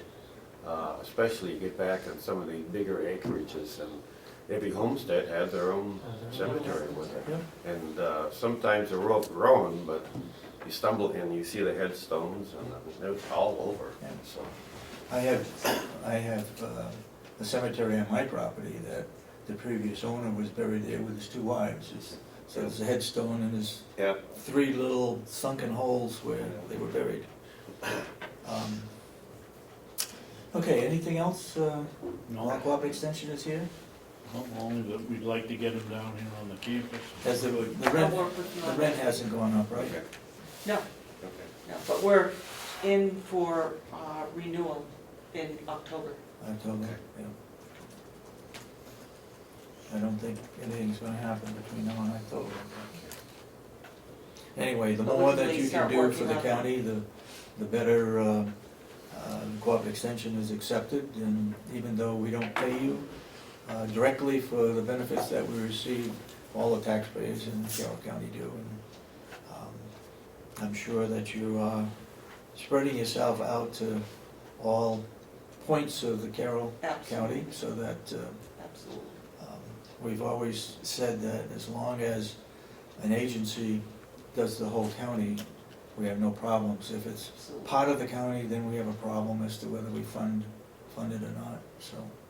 It's the entire county. Yep, all right, thank you very much. Thank you. Thank you. Pizza for you. I've got one, Ken. And it's good to see you, The Ken. internship thing is in there, and then you don't have one of these, it's not the shirt, but we're trying to arm our volunteers with this, behind you, excuse me. Thank you. But I put down on my list, Dave, that you want a shirt. Oh, When it comes through, we'll, I'm Let sure you he'll know. approve your budget. Yeah. Thank you very much. Thank you. Thank you. And thanks. Ken, thank you for coming, because, yes, we used to see John Pike once in a great while, but I think it's great that you get out to the counties and share the information that you've shared with us today, so Well, I hope keep to up the get good work. You know, 1 or 2 times a year, come and talk to Good. you all. Thank you. Thank Thank you. you. Ken? Yep. We have an advisory committee meeting coming up for the Thompson School. Do you get invited to that? You know, with the restructuring that's going on with the Thompson School, we have a member of the leadership team that's participating in that process, but typically we're not part of that advisory. I think we probably should be, but we're I not. do too. I mean, just if you're there, just Yeah, listening to right. where we're going with it. You're on There's the lots of committee, right? opportunities. Why don't you make a I'm recommendation? going to, that's why I was Great, asking the question. Yeah. We're on the College of Life Science and Agriculture's executive committee. We have representation, but we don't. But I don't recognize anybody, No. 10 or 15 on the advisory Yeah, board we're ever not that's on from. that. We're not on that. It would be a good place to be. I'll ask her. Great, thank you.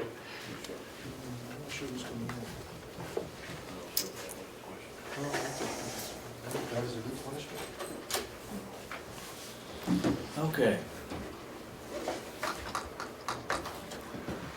We have any other reports to give?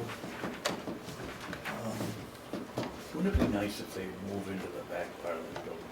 I It thought, just sits there empty and we're paying for it. It I drives thought- me nuts. I thought maintenance was gonna take over part of that. What? I thought maintenance was gonna take Well, over he's got part of it. his, just, he doesn't need very much of it. He can get away with what's there. You know, as long as we're talking about the old nursing home wing, I just wanted to give the two of you a 1-minute lesson in financial analysis. Okay. Because during, you know, I'm still learning so much, this is so brand new to me, but during the subcommittee meeting, or the delegation meeting, Chandler said, well, how much of the bond is left? And I went, bond? Well, for the new nursing home. No, for the old nursing home. So I started listening to that. They bonded the destruction of the old Oh. nursing home. Excuse me, Tim. The bond, he's correct. Yes. The bond is for the Exactly. new nursing home, But but they- the old but they nursing saved- home has a portion They of it for saved the destruction. portion of that bond for the Yes. old nursing home, Yes. to tear it down. So you can do compound interest in your head very simply, and it's called the rule of 72. So take the interest, the amount of interest you're interested in, and divide it into 72. So if you take 7% and divide it into 72, the answer, of course, is 10, right? So that means 7% doubles in 10 years. So if you went to the bank and said, I'm gonna give you $100,000 for 10 years, at the end of 10 years, they give you your $100,000 back and $100,000 in interest. You doubled your money. Well, if 7 doubles in 10 years, then 3.5 doubles in 20 years, which turns out to be the amount of interest we're paying on that bond for 20 years. So what's happening is that $1 million that we borrowed to tear down those buildings is costing the taxpayers $1 million in interest, because we're paying for it for 20 years. So when we say it cost us $500,000 to tear it down, it cost us $500,000 in real money, but the taxpayers are paying for that $500,000 for 20 years. That's another $500,000. So that first wing we tore down cost the taxpayers $1 million. And if we tear down the other wing for $500,000, that's another $500,000 to tear it down and $500,000 worth of interest. So if we tear down both wings, the taxpayers of this county are paying $1 million to tear it down and $1 million in interest. It's costing us $2 million to get rid of that old nursing home. And it could sit there and not cost the taxpayers Yes. really anything. Yes. So, you know, I thought we paid cash to tear it down. And all of a sudden he said bond, and the light bulbs are going off, and I'm saying, well, how long's the bond for? Well, it's a 20-year bond, 3.5%, that's $1 million, that doubles. So if we borrowed $1 million, we pay $1 million in interest, and the taxpayers pay it for that. So that is an expensive proposition. That's to dismantle that and tear it down using the financing structure we have in place is going to cost the taxpayers $2 million. One to tear it down, one in interest. Doesn't make sense. No.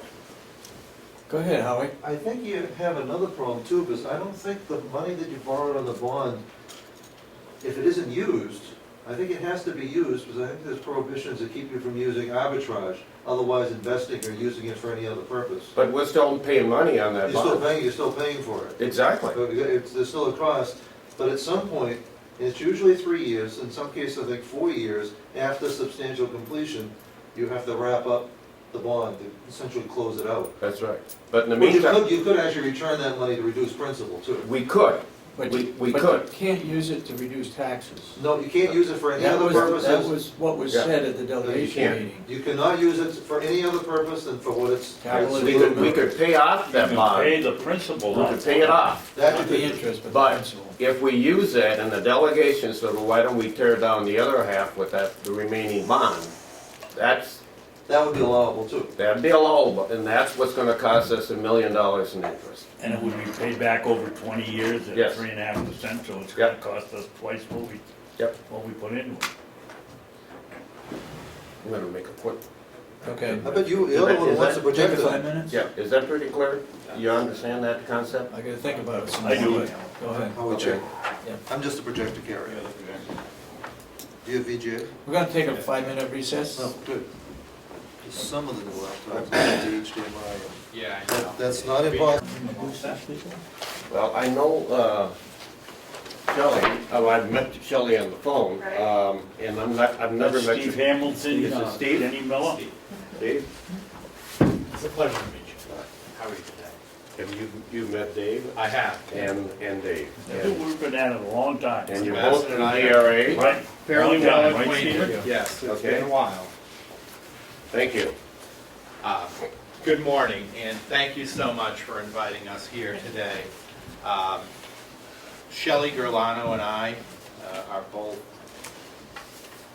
happy to come and give whatever educational presentations will make the difficult task of complying with our rules and statutes and timelines and deadlines as easy as possible for any of the entities that file with the state. And so, sure. Excuse me, Steve. Shelley, it's your job to, you handle X amount of counties and we're one of them? Correct. So you're the one that Okay. makes sure we get our forms in or don't get them in or whether they're right or wrong? That is correct. Okay, thank you. So we have Within the municipal and property division, we have a couple of different areas of responsibility. We help to supervise the assessment of taxes at the local level.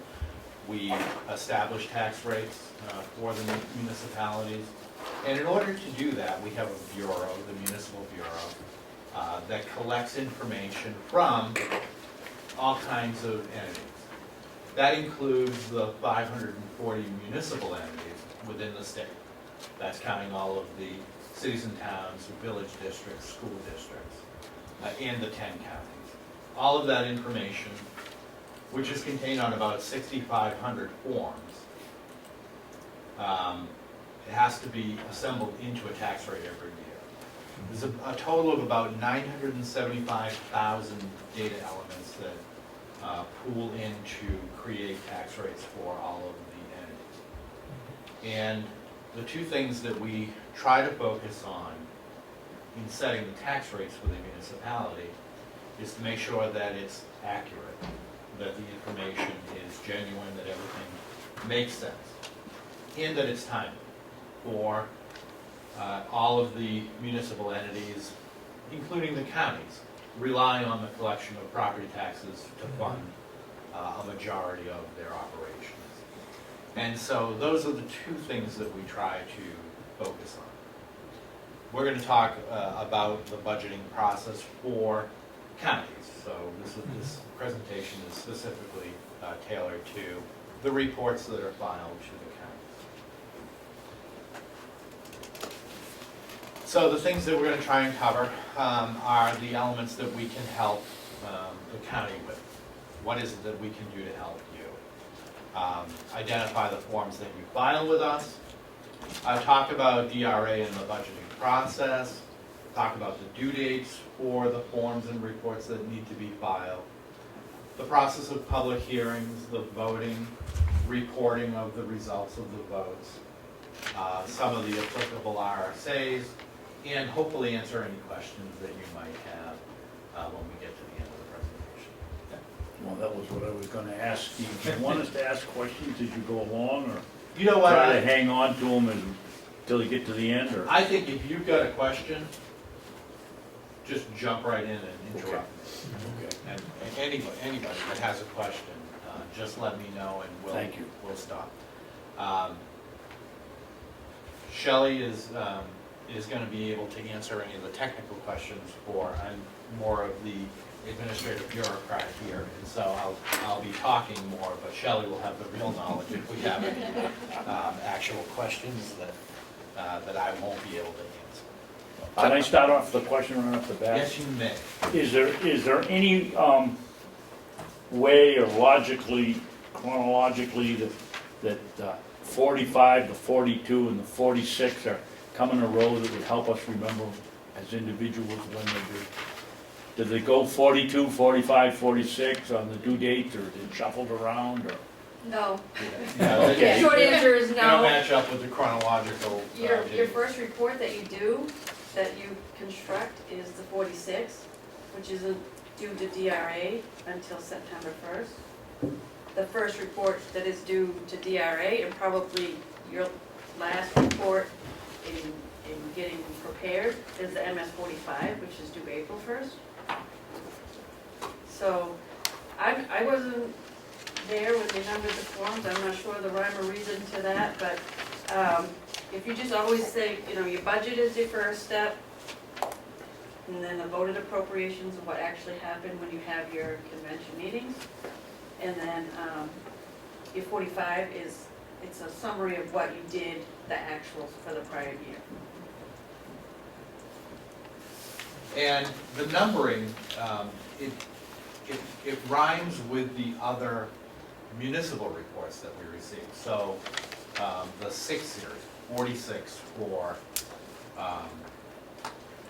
the counties, corresponds with the 6th one, which is the budget form for a municipality. And so in your town, you'll see it may be a 6 or a 7, depending on the type of structure of the municipality. Cities file a 6C report. And so that second digit identifies it to us as a budget report. The 2 is about the actual as voted appropriation. The 45, the 5, the MS5 is the actual financial report of municipality. So it's the second digit that tells us what kind of a report it is. And it's the first digit that tells us the type of entity that files it. So I'm lost already. The 46 through September 1st is the current year's budget that's voted on and sent to you people by next week. So that is the budget that you're. That's 46. And we'll walk through those. Okay. 45 would be due the 31st, and that's for 214. That's for 14, those are the What actual- is 242? If the budget is 46, what is 42? 42 is what the delegation signs as the the vote. budget, Was Vote. actually voted. What was voted. What was voted? which is Okay, supposed to be thank you. signed at noon time today, Yeah. the 42. What is In this as a Concord. commissioner? Can I ask one detailed question before we get going? I used to be involved somewhat with the town of Wakefield, but it appears to me that the DRA puts together the chart of accounts. Is that correct? That the We town? do, they're adopted in rule. Okay, and rule. The delegation chided us in the last meeting because we didn't have what they call public works all listed sequentially in the budget.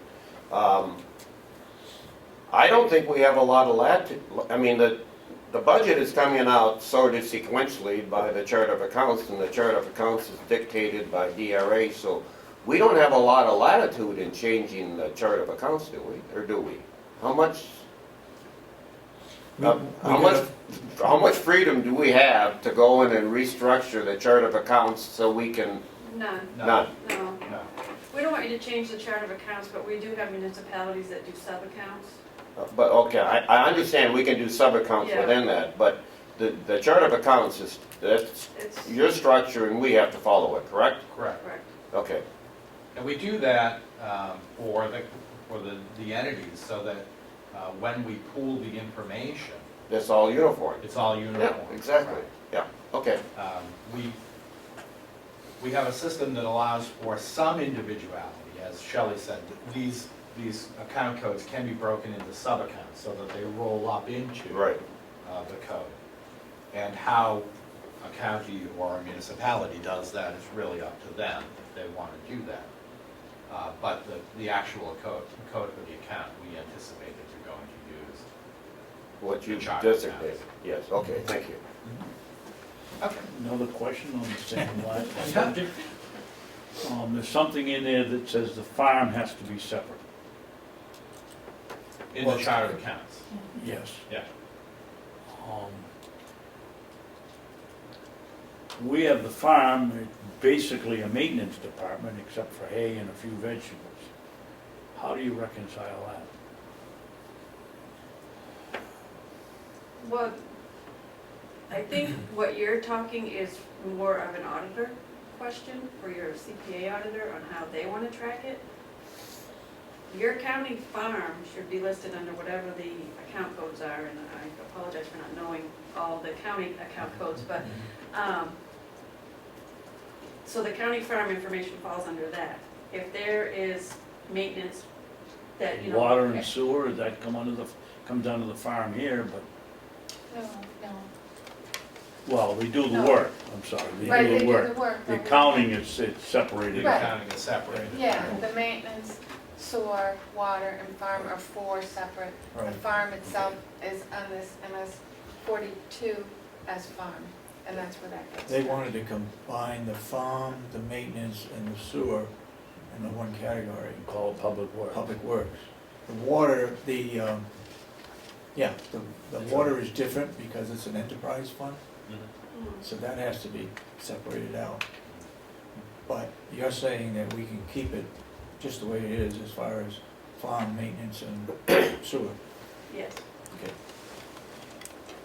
And so, And that's a good, moving on to the next screen, and we weren't prepared to answer detailed questions about individual account codes. No, we're not We gonna can, ask if there are any questions that come up, Yeah. our contact information is in here, and Yep. please feel free to Yep. give us detailed questions. Or even, we can come back at another time with more detailed information about the charter account. But That's- really, we wanted to talk briefly about who would you call if you have questions, if you have problems. And the first would be if you have accounting questions.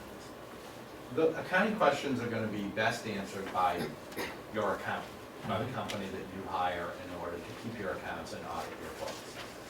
Because any advice that we may give is going to be that, it's going to be advice. And then your accountant ultimately would have to reconcile the books to what was done, and it's easier for them to understand what was done if they're the ones that are giving the advice. So we would encourage you that when there are questions that come up about accounting, code, structures, reporting, that those should be going to your accountant. Legal issues, we're not prepared, we're not the attorneys for the counties or municipal entities. And so we do give some technical advice which is not binding on you. But we think that when you get to questions of legal interpretation, what does the law mean, you're best served by going to your attorneys for that. But certainly with appropriations, revenue, tax rate calculations, technical assistance, we are the appropriate place to come for those kinds of questions. And Shelley's direct dial, Shelley is your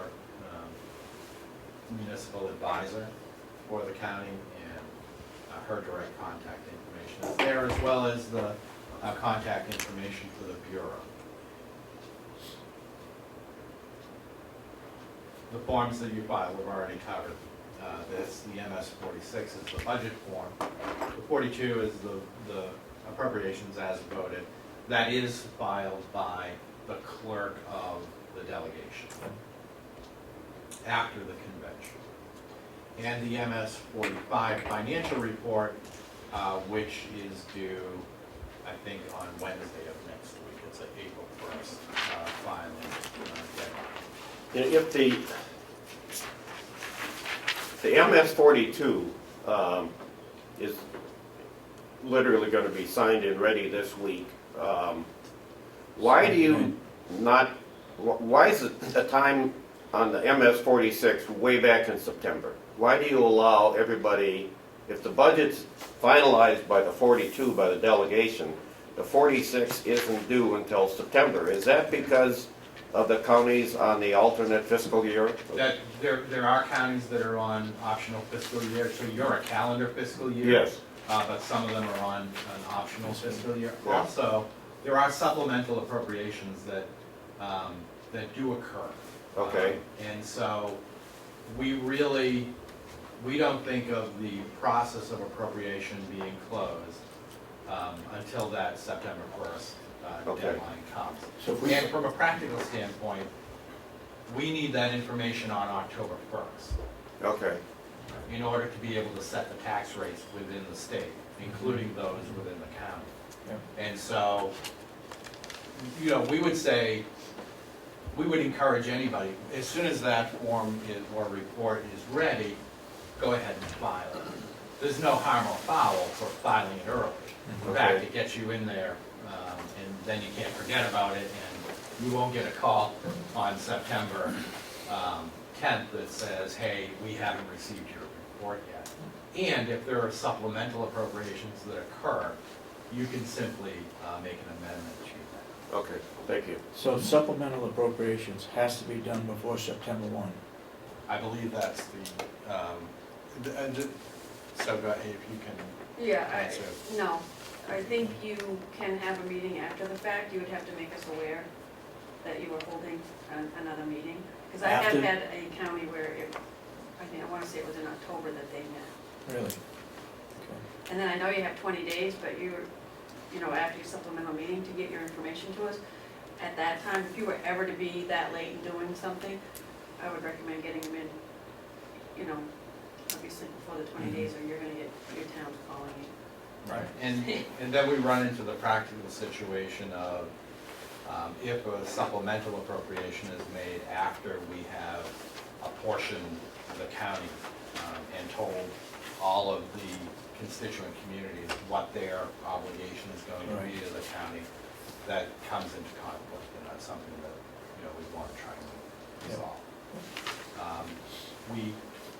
We are looking at the deadlines much more carefully to make sure that everybody gets their reports in.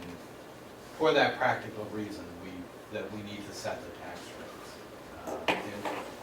And it's our duty to establish the tax rates, but we want to do it with all of the information that each entity, each of the 550 entities provides to us.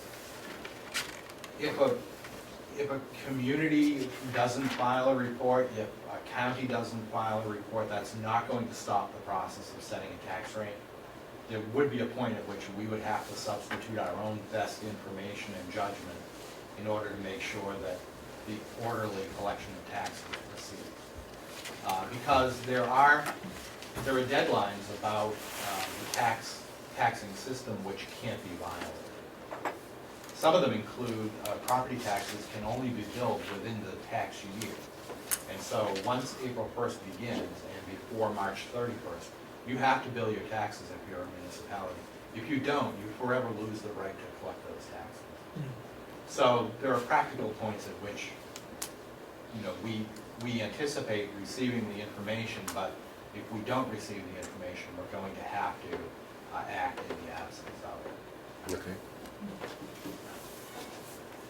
All of the forms that we've talked about, including the MS-45, which is that financial report, which is usually based on the information that's coming to you from your auditors, from the audited financial statements of the previous year. That report is due on April 1st, but all of the reports are available on our website, and that's the link that we need to the reports. Can I ask a question again about the MS-46, the County Commissioners budget?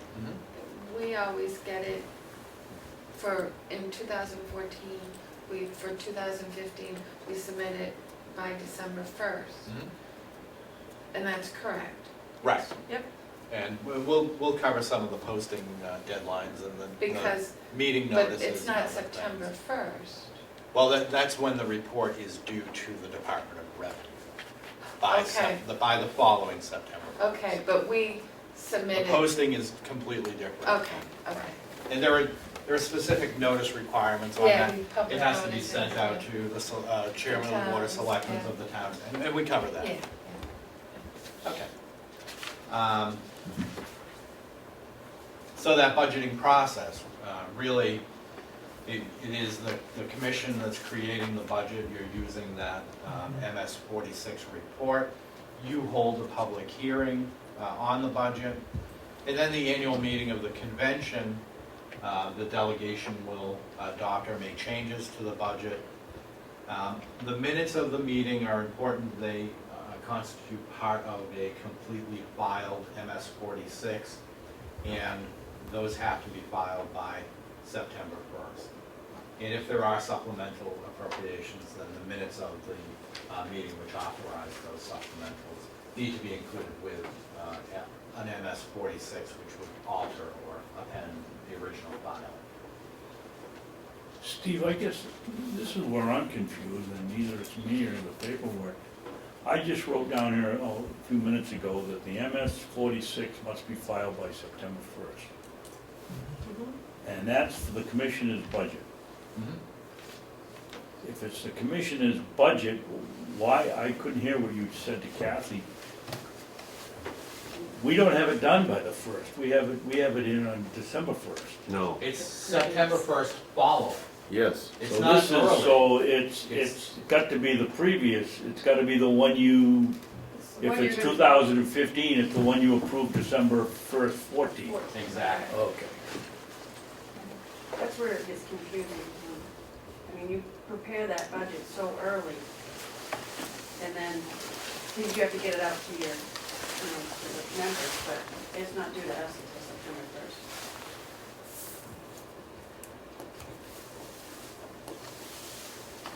And to make it clear, it's the September 1st following the posting of the budget.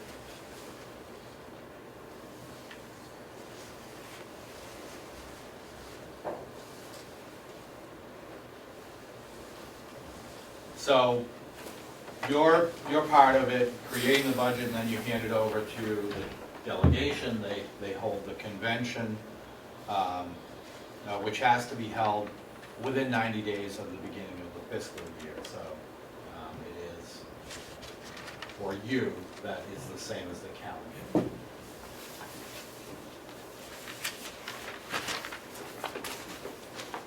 And again, as we spoke of, if there are supplemental actions, those have to be reported within 20 days of the. And that will be the 42 form when it comes in, correct? So supplemental should be, Well, I got Kathy shaking her head no, and 42 would be Shelley supplemental, saying, because you- right, After. because Yes. it's going to be as voted. So when we receive the 42, that's about the actions of the Delegation. delegation at the convention, including any supplemental appropriations that they might make. I know you have until September 1st, but your forms for the budget and the 42 are usually in prior to that. It'll be, in April that she'll send the forms in. So if you know after that fact that you've had some sort of supplemental. so it's due It's due September September 1st, 1st, but as you soon want as it you- in well before that. They just send it in, once you vote on it and sign it, then they just probably feel it's better to get it into us. and The it's- 42 is due April 1st, though, right? No, Well, can I ask a question? 72. Because the statute's a little confusing. It says, the delegation has to, like 90 days after the commissioner's budget to ratify. Right, so the. So that's why the April 1st comes into effect. the 42 isn't doing. I know it says September 1st, but the statute, the way, if the commissioners have their public hearing and the September. Can you proposed, speak up, please, Kathy, so we can hear? I should have brought up a copy of the statute. RSA 2414 Roman 2 is, I think, what we're talking about right now.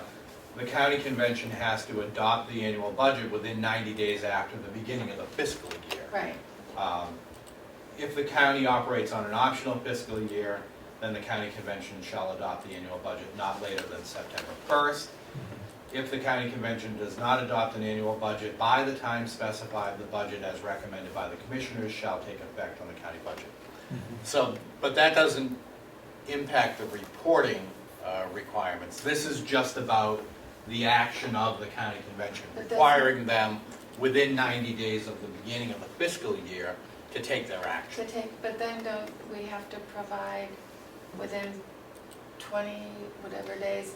the 20 days on supplemental Okay, appropriation. okay, but But not, by September 1st for the regular form. But we recommend that as soon as the vote is taken, the form is finalized and signed off, that you file it with us. And then if there are any supplemental appropriations, then you should, within 20 days of that action, report on an MS 42, those supplemental actions. yeah, so we, as soon as they sign it, we Yeah. submit it. Yes. And they have to do it by the end of March because of The 90 days. They have to take the action. They have to within- take their yeah. action. And this is the front page of the MS 46 report.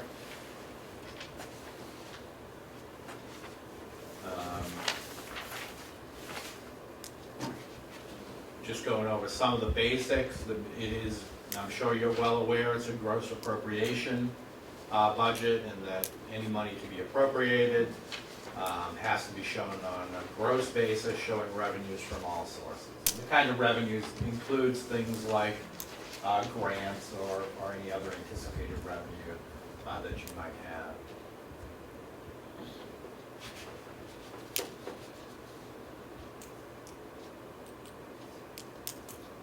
It should also include bond issues too. So the revenue would be inclusive of a bond issue.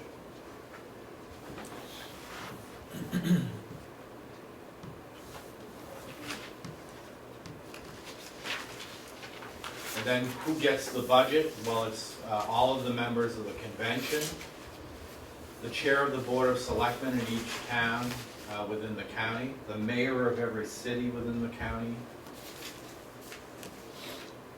I'm not sure, do you have a city within the county? No, I don't think you do. The secretary of state and the department of revenue. And what form can that take, Steve? CD or a printout or Excel email file? Or all the above? I think that it says, the law says copy. So I think as long as it is a Copy. full and true copy, that it could be in an electronic format. It doesn't necessarily have to be in paper.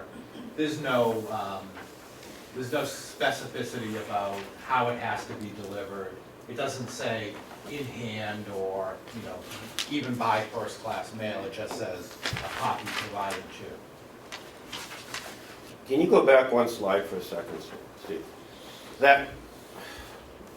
I understand this concept 99% of the time, but sometimes when we start talking about health insurance, I start to get a little confused as to what this really means. For instance, if we have a $1,000 deductible for a private insurance plan where the employee pays the first $1,000.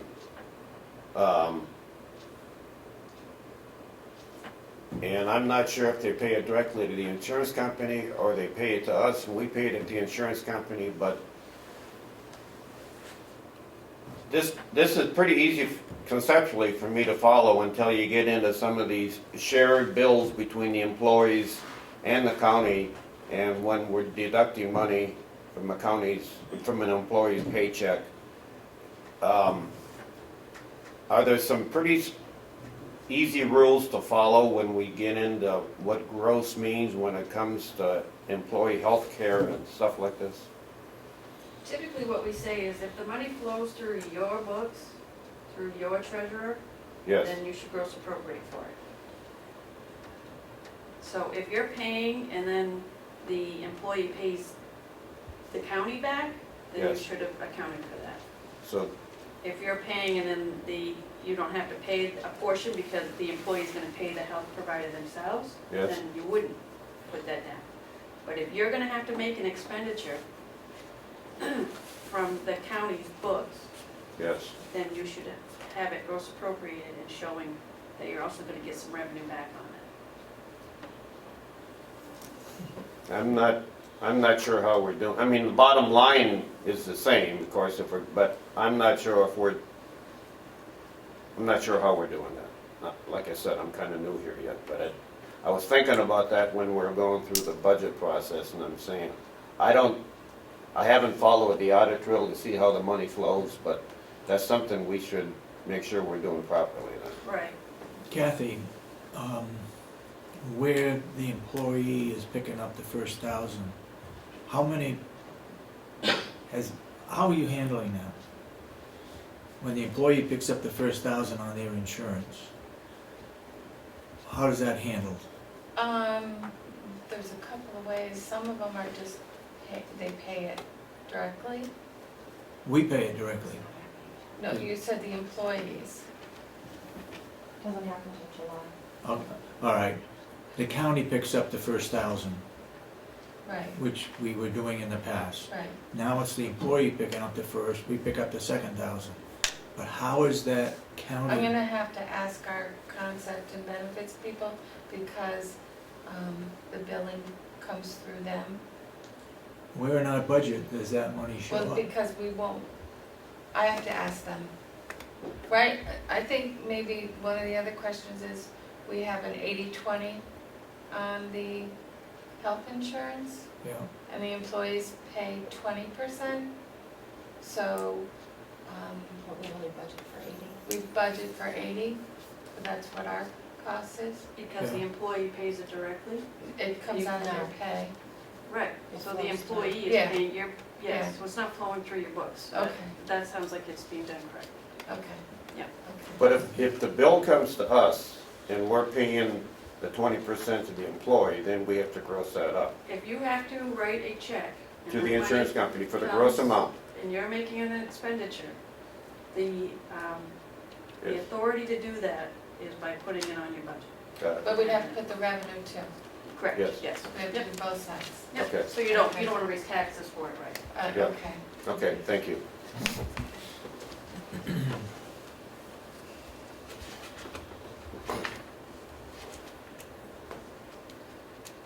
Oh, and one thing about the notifying the members of the county convention, it is the members of the county convention who will be in office when the appropriations are voted. And so,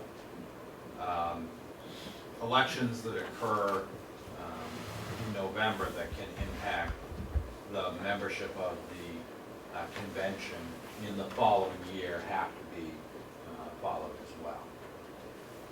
So, the members of the convention include the people who will be in office when they're going to be voted on, even though they may not be sworn. Isn't that sort of a no-brainer, Steve? If we've got to be 90 days, it's got to be in December 1st, and 90 days is going to be the end of February. Yes. Those people are going to be sitting anyway, isn't that automatic? We just want to I make can sure see that that'd be it's a clear problem that if it you're on a should be fiscal year, everybody but- who is going to be voting on it, including the people who are newly elected. Is there So- anybody that can't vote on that budget that's, they've been elected in November, they've been sworn in, so they all They'll- can participate? They will all be participating Okay. when it comes to voting. So the budget due dates we've spoken a little bit about, but it is calendar year. Counties need to deliver and mail the budget by December 1st annually, and so that's the list that we just looked at. Optional fiscal years have until June 1st, but that's not the situation here. And again, that report is due to DRA September 1st, following the December 1st that it was delivered.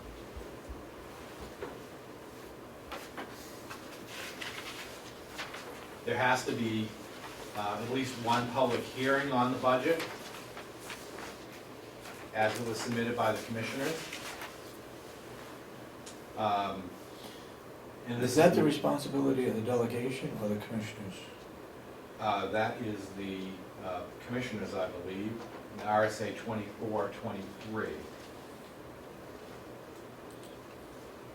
And Steve, are we required to hold a hearing, a separate hearing for unincorporated places?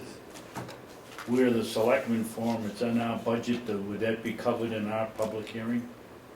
Or do we have to go to the unincorporated place and selectmen and present it?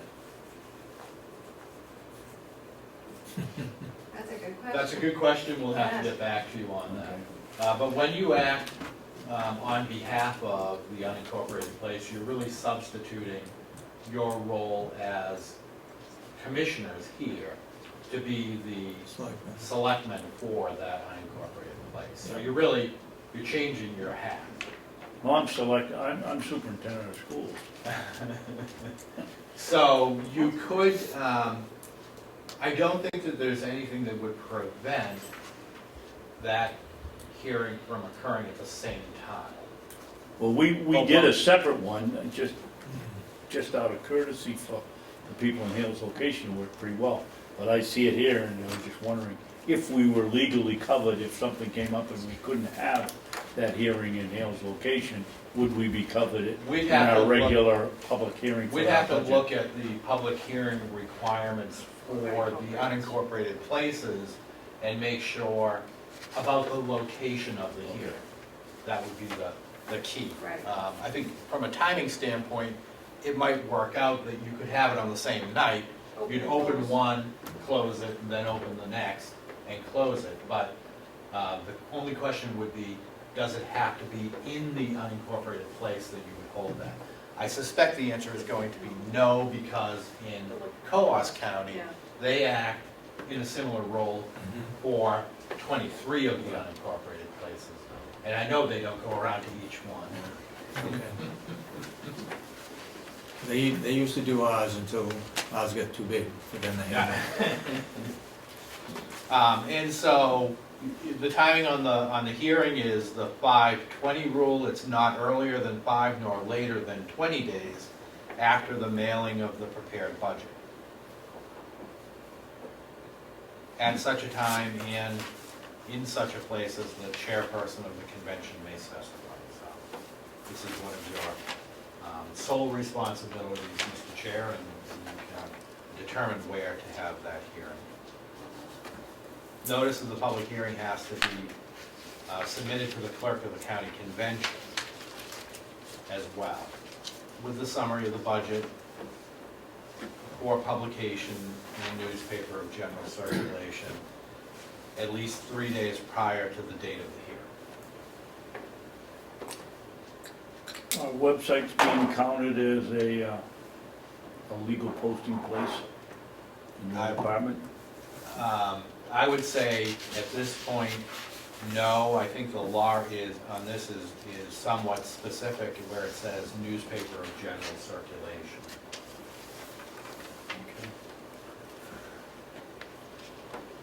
With the advent of the internet, would it be necessary to change it where most people are using the internet than they are? Well, I think reading the paper? eventually there'll be a lot of changes to the statutes as they refer to things. But what I would say at this moment, it's important to follow the letter of the law to make sure that you don't invalidate any action.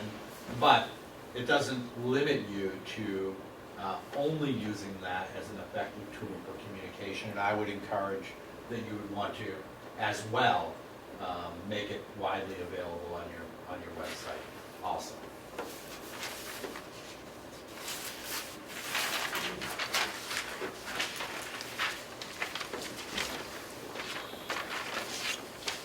So the county convention shall not vote on the ensuing budget until 28 days have elapsed from the mailing of the budget. So there is a period of time in which they have to consider the budget as it's been presented. For a calendar fiscal year, the deadline for adoption is 90 days from after the beginning of the year. And for a fiscal year, that doesn't sound right, does it? For an optional fiscal year, it would be by September 1st. And if there is no vote to adopt the budget by the county convention, by the deadline, then the law is clear that if the county convention doesn't adopt the annual budget, the budget as recommended by the commissioners shall take effect as the county budget. Has that ever happened? Not to my knowledge. Don't try it. Yeah. Please. Not to my knowledge, but again, as we talked about, the process has to be free from obstructions which would stop the entire process for everybody. That's the reason why the law is clear to address what would happen if a delegation decided, well, we just won't vote for it. And I think at least the fear of that happening would have inspired this provision of the law to make sure that they couldn't frustrate the operation of not only the county, but all of the taxes that occur within the county by simply not taking action.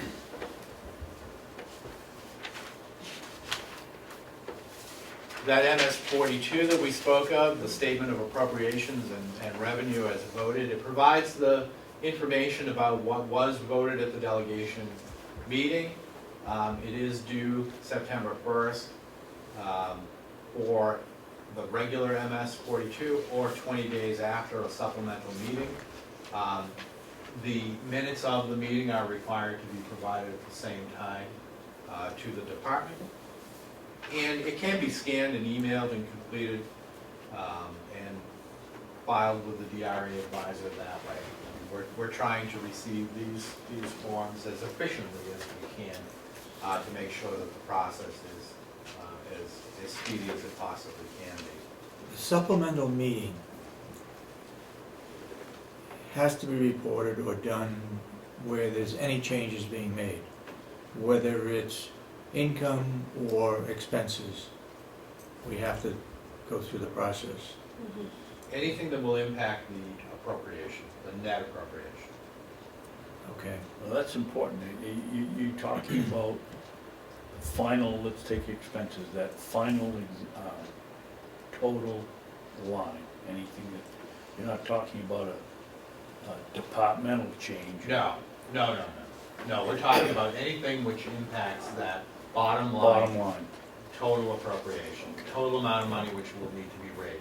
For example, the nursing home union contract got turned down, so we're gonna be meeting tomorrow, I guess.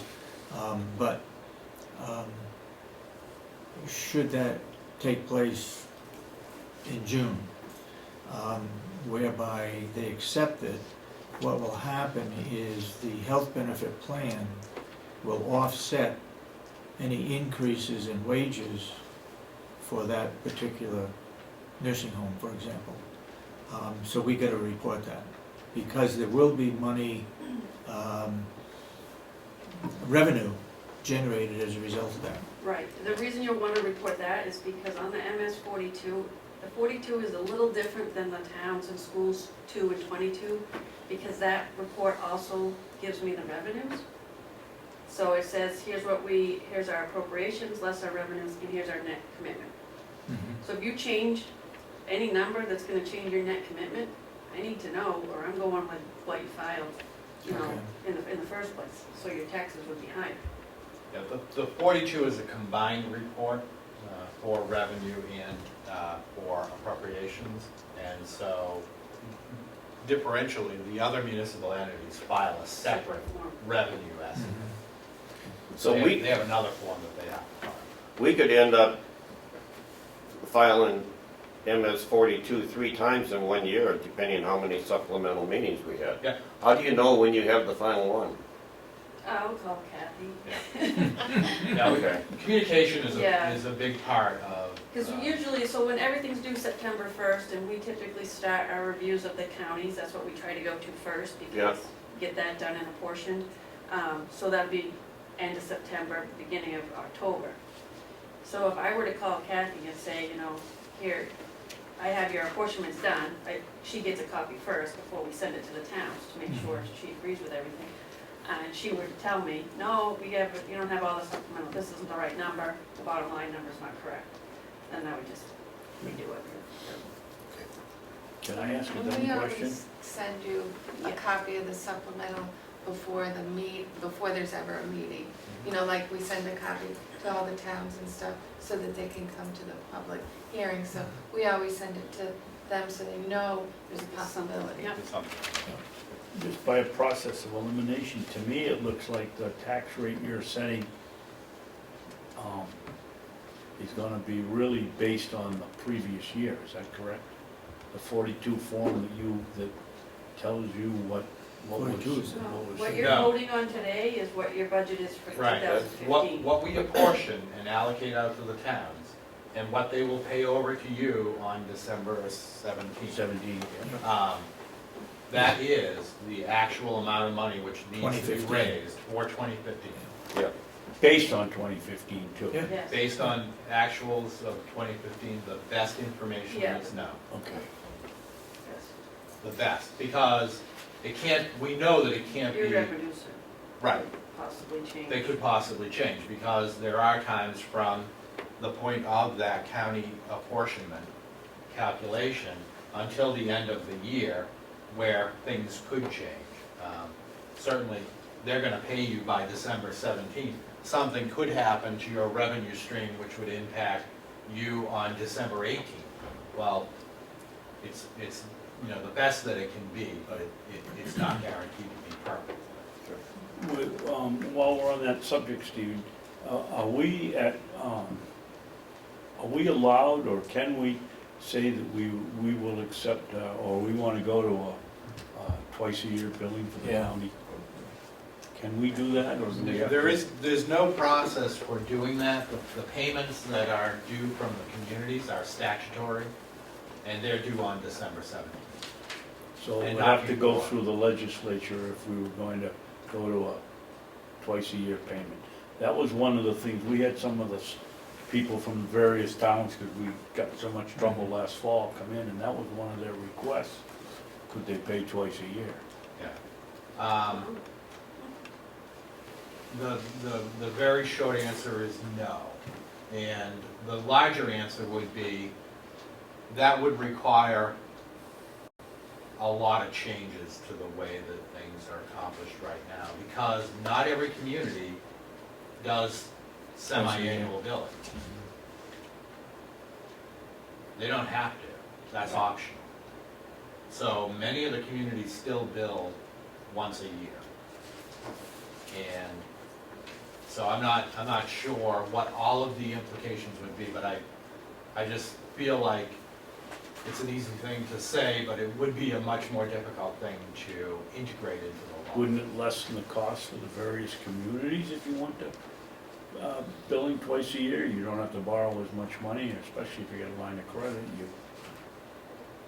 Ideally, so we have everything set up to be able to have the municipality get their tax rate set. If they file everything on time, this year, we were ready to set tax rates on October 1st. There should be no reason why they would have to borrow money in order to pay their county apportionment on December 17th, if we can get the tax bills out early enough. Now, if things happen that delay that, and I know that, you know, that can happen. Sometimes it's a village district, sometimes it's a municipality itself, other times it might be a school district, and yet further, an entire county can be late in providing a report, which will prevent any of those communities from getting a tax rate. That, I think, is the concern. That does happen, and it did happen last year, and we are focusing much more intently on the deadlines now to make sure that those reports are filed, so that we don't find ourselves in those situations. We want everything to be able to flow through to the tax rate calculation. We were ready to go on October 1st to set tax rates, and we couldn't find anybody else that was ready to do it too. But we're trying to focus on getting that done early, so to avoid that. Is DRA fully staffed to handle it? It is. It is. And we've invested heavily in a new computer program to help us to make sure that we integrate all of this municipal information into the tax rate setting program and provide a good platform for us to follow up on people who haven't filed their reports on time. We want to be able to organize it the best that we can and narrow the number of lanes on this highway down to a very few and make sure they're all headed in the same direction. So this is what the MS-42 report looks like. It doesn't require as many signatures. It is signed by the chair of the county convention and the clerk of the county convention. The MS-45 financial report is the year-end financial reporting. It's useful to us, it's useful to the Census Bureau, but it's also absolutely necessary for the tax rate setting process to occur. It is due on April 1st for the prior year. So for the 2014 period, the due date is next week. It can be scanned and emailed to the DRA. So we're trying to make it as easy as it can be to be filed. Most of those are filled out by your auditors. Most of the information there is going to be provided by auditors in their financial accounting of the year. And that's where it is, right, Kathy? With the auditors, they gotta get it in by 1st of April. He's called. He has called? Yes, yep. It's all done? He's working on it, so, but we had a good conversation, and I'm pretty hopeful that it'll be in, if not April 1st, pretty close to that deadline. It won't be the same situation last year. He explained, some of the issues he had coming into it, and so I think we'll be good this year. Yeah. Better be. And You're right. the final thing that we wanted to say, we get asked of all of these 6,500 reports and all of the 975,000 data elements that go into calculating tax rates. Which of these forms are necessary? They all are absolutely necessary. And if we don't get the information, then we have to start to substitute our judgment for the local decision-making process. And we don't want to do that. We want to stay out of that. We want those decisions to best be expressed by the municipalities and the counties and reported to us as they actually occur. That way, we can get all of this information lined up, and we're hopeful that on October 1st of this year, we'll be setting tax rates and moving through that process a lot quicker. That will diminish and lower the jeopardy of counties too in collecting this tax money from the communities. We know there are times when communities, they're not ready on October 1st to set their own tax rate. But the more communities we can get encouraged to be there early, the more of them that will have the money that they owe you on December 17th, and the less friction there will be at that season. With Hale's location budget, they're gonna be making changes at 1 o'clock today from what they voted on, because some people came in at the last minute and said that $6,000 shouldn't be in the budget, it should be $650. Well, it's because Hale's location has to pay the town of Conway $1,000 a quarter plus 5% of the revenue. And so that was cut out of the budget. So what I'm getting at is the minutes. I hope that they take minutes today because you're gonna need them, correct? So when you get the minutes for the delegation meeting that was held last week, you're also gonna get another set that's gonna change Hale's location only. Okay. Our budget should be okay, Mhm. but Hale's location budget won't be. Right, and make sure that that is in the minutes, because that's where I get, Yeah. I highlight the Hale's location piece Yep. to pull out so that we can So, get to the other. Melissa, you gotta make sure that it's in there, okay? Oh, yeah, now that I know. But I always send them, we send them, we make sure that it matches up in our office, Yep. the minutes to the forms that are sent in. Okay. Because I send to Shelley. Now, are there other, and this was great, I really appreciate this, are there forms like, that are being sent to the nursing home and other areas that are just, or registry deeds that are as critical as these, that we should be aware of? Or, I mean, you talk about all the forms coming in, I mean, this is, the three that we hear about the most and we're most concerned about, but are there other forms that are, if they're not completed on time, are gonna trip up this process just as much as these? There are other forms. There are reports that are filed for the Registry of Deeds on the amount of real estate transfer tax that is collected on our behalf, because your registry acts as our agent to collect that tax.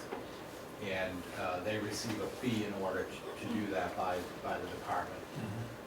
And they, through our audit division, I think, they file separately for those types of things. And we're pretty good on following up on those because it's a lot of money coming to the department, but it doesn't impact the tax rate calculation. It does not. No. What's the deadline date on those? Those are filed monthly. Yeah. Monthly? Monthly. There's a lot of money. Yeah. Okay, now what, if those were late, would that bubble up to the commissioners, or how would you resolve that? If there were any problems with that, we would begin with the registrar. Okay. Yeah, it's an elected official. Because they are elected officials. Yeah. And it is their duty to file those reports, so. Okay. um, And it's usually resolved at that level, my guess is.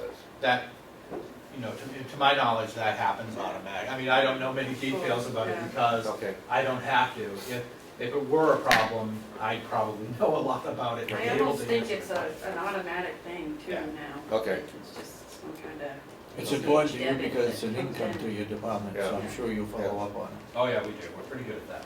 Are there other forms in addition to the registry that are critical that we should know about, or is this, I mean, if we fulfill these on time, are we pretty much, We're gonna be happy. Yeah. In Okay. compliance. okay. We're gonna be happy. I have to say the new format for the MS-42, going online to do it was so easy. Good. It added everything up and it Yeah. was really, really nice. Yeah, we've spent a lot on new technology.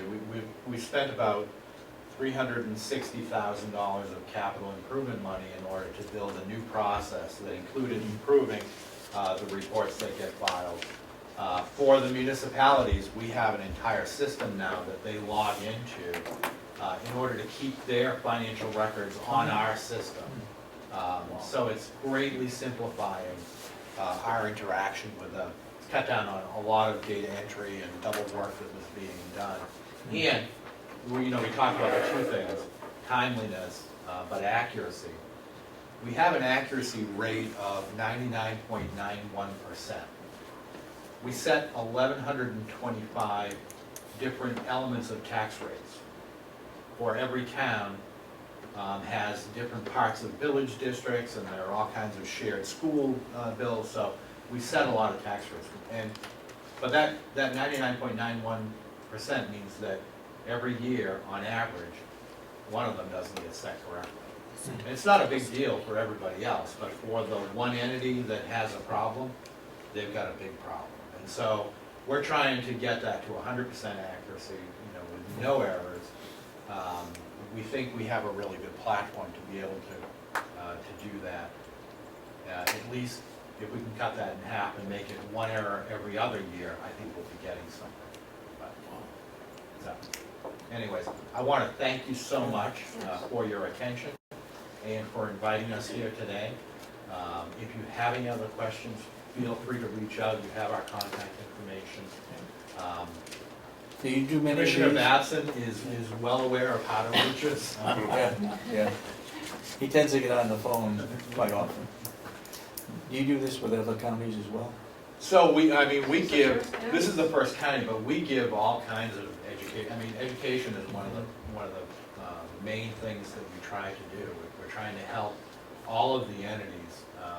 We've given maybe 35 training sessions since the fall on the use of our new system and all the elements that flow into it. This is the first county that we've given, but now that we have it all prepared and ready to go, we're ready Did to you go find for it another. helpful? Yes, Yeah. especially, I'm so new at this, I found it very, very helpful. I thank did you. also. We really appreciate you coming out. 'Cause I've been here 2 years and all I've heard is 45, 42, 46. I know. Try to keep them straight.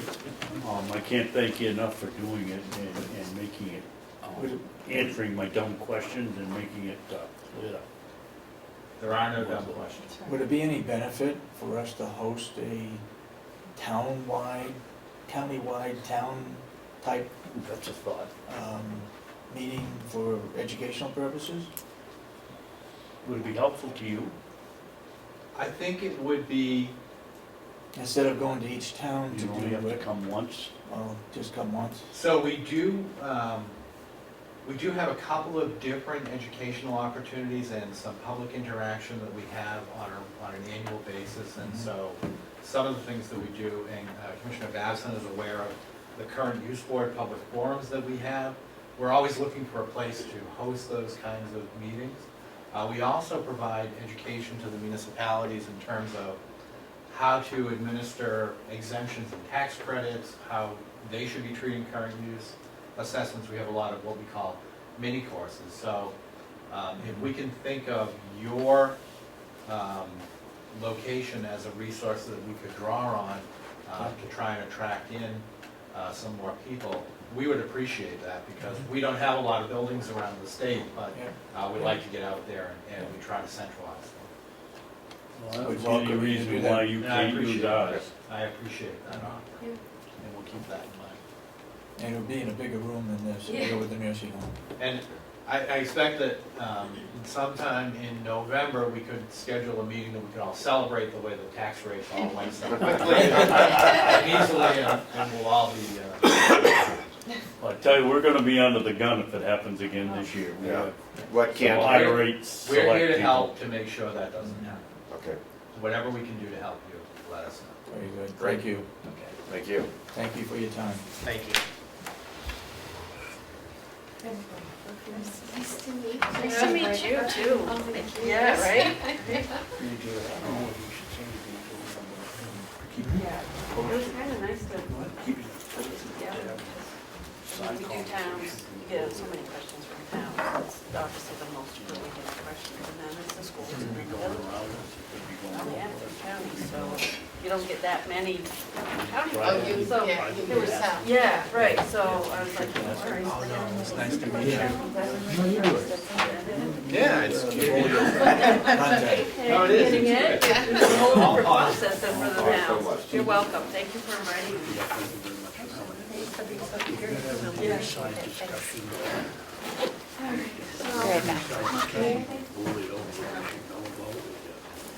Yeah, I would let you know, but I have.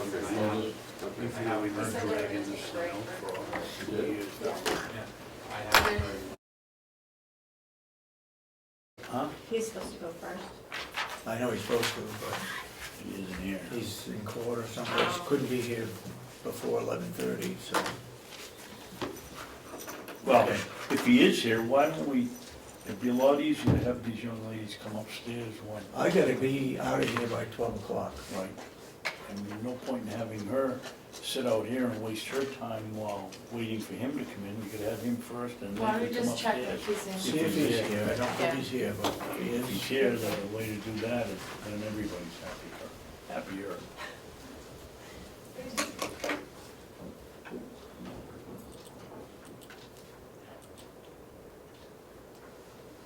we actually don't need Cheryl here. For her evaluation? But her evaluation is done by Kathy. She reports to Kathy. However, what we would do is give our input. And then Kathy would fill out the evaluation and give it to her privately. Follow me? Yeah, I thought we discussed yesterday that, No, we didn't. because she works for us too, the three of us, we'd have a combined Well, evaluation. everybody works for us, but not everybody, we don't do everybody's evaluation.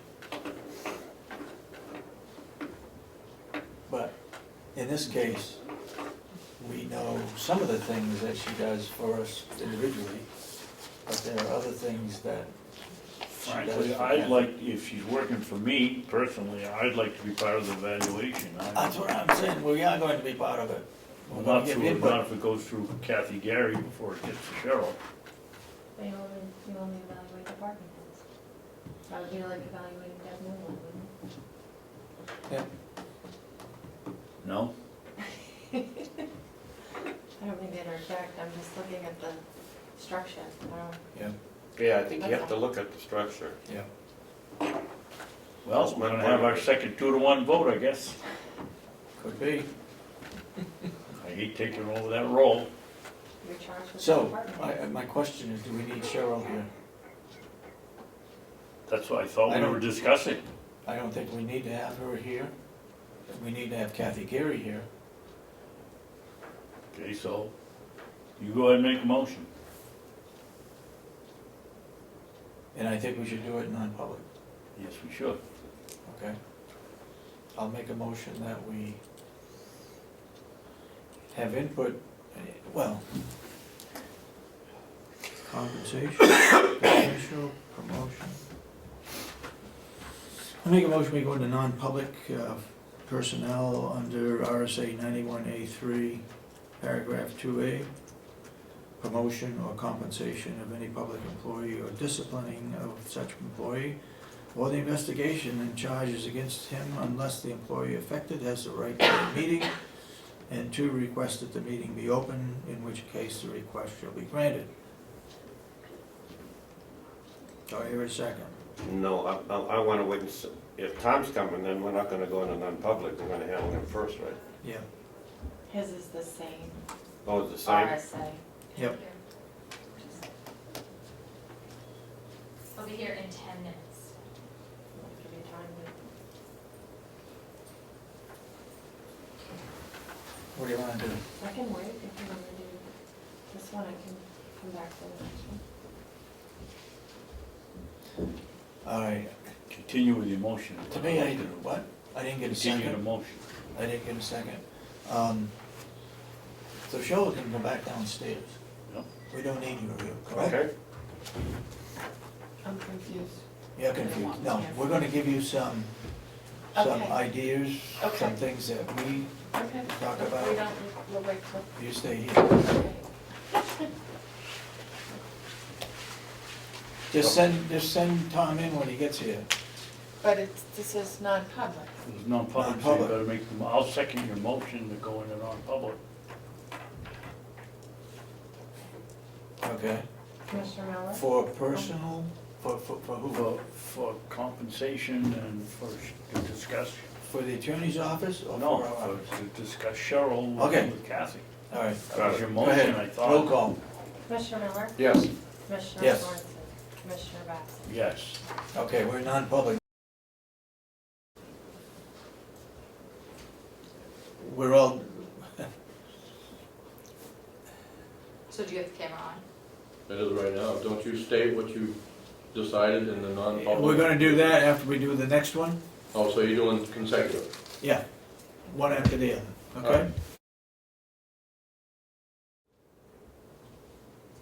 At this time, I'll accept a motion to seal the minutes of both non-public sessions under the affect adversely, it may affect adversely the reputation of any person other than a member of this board.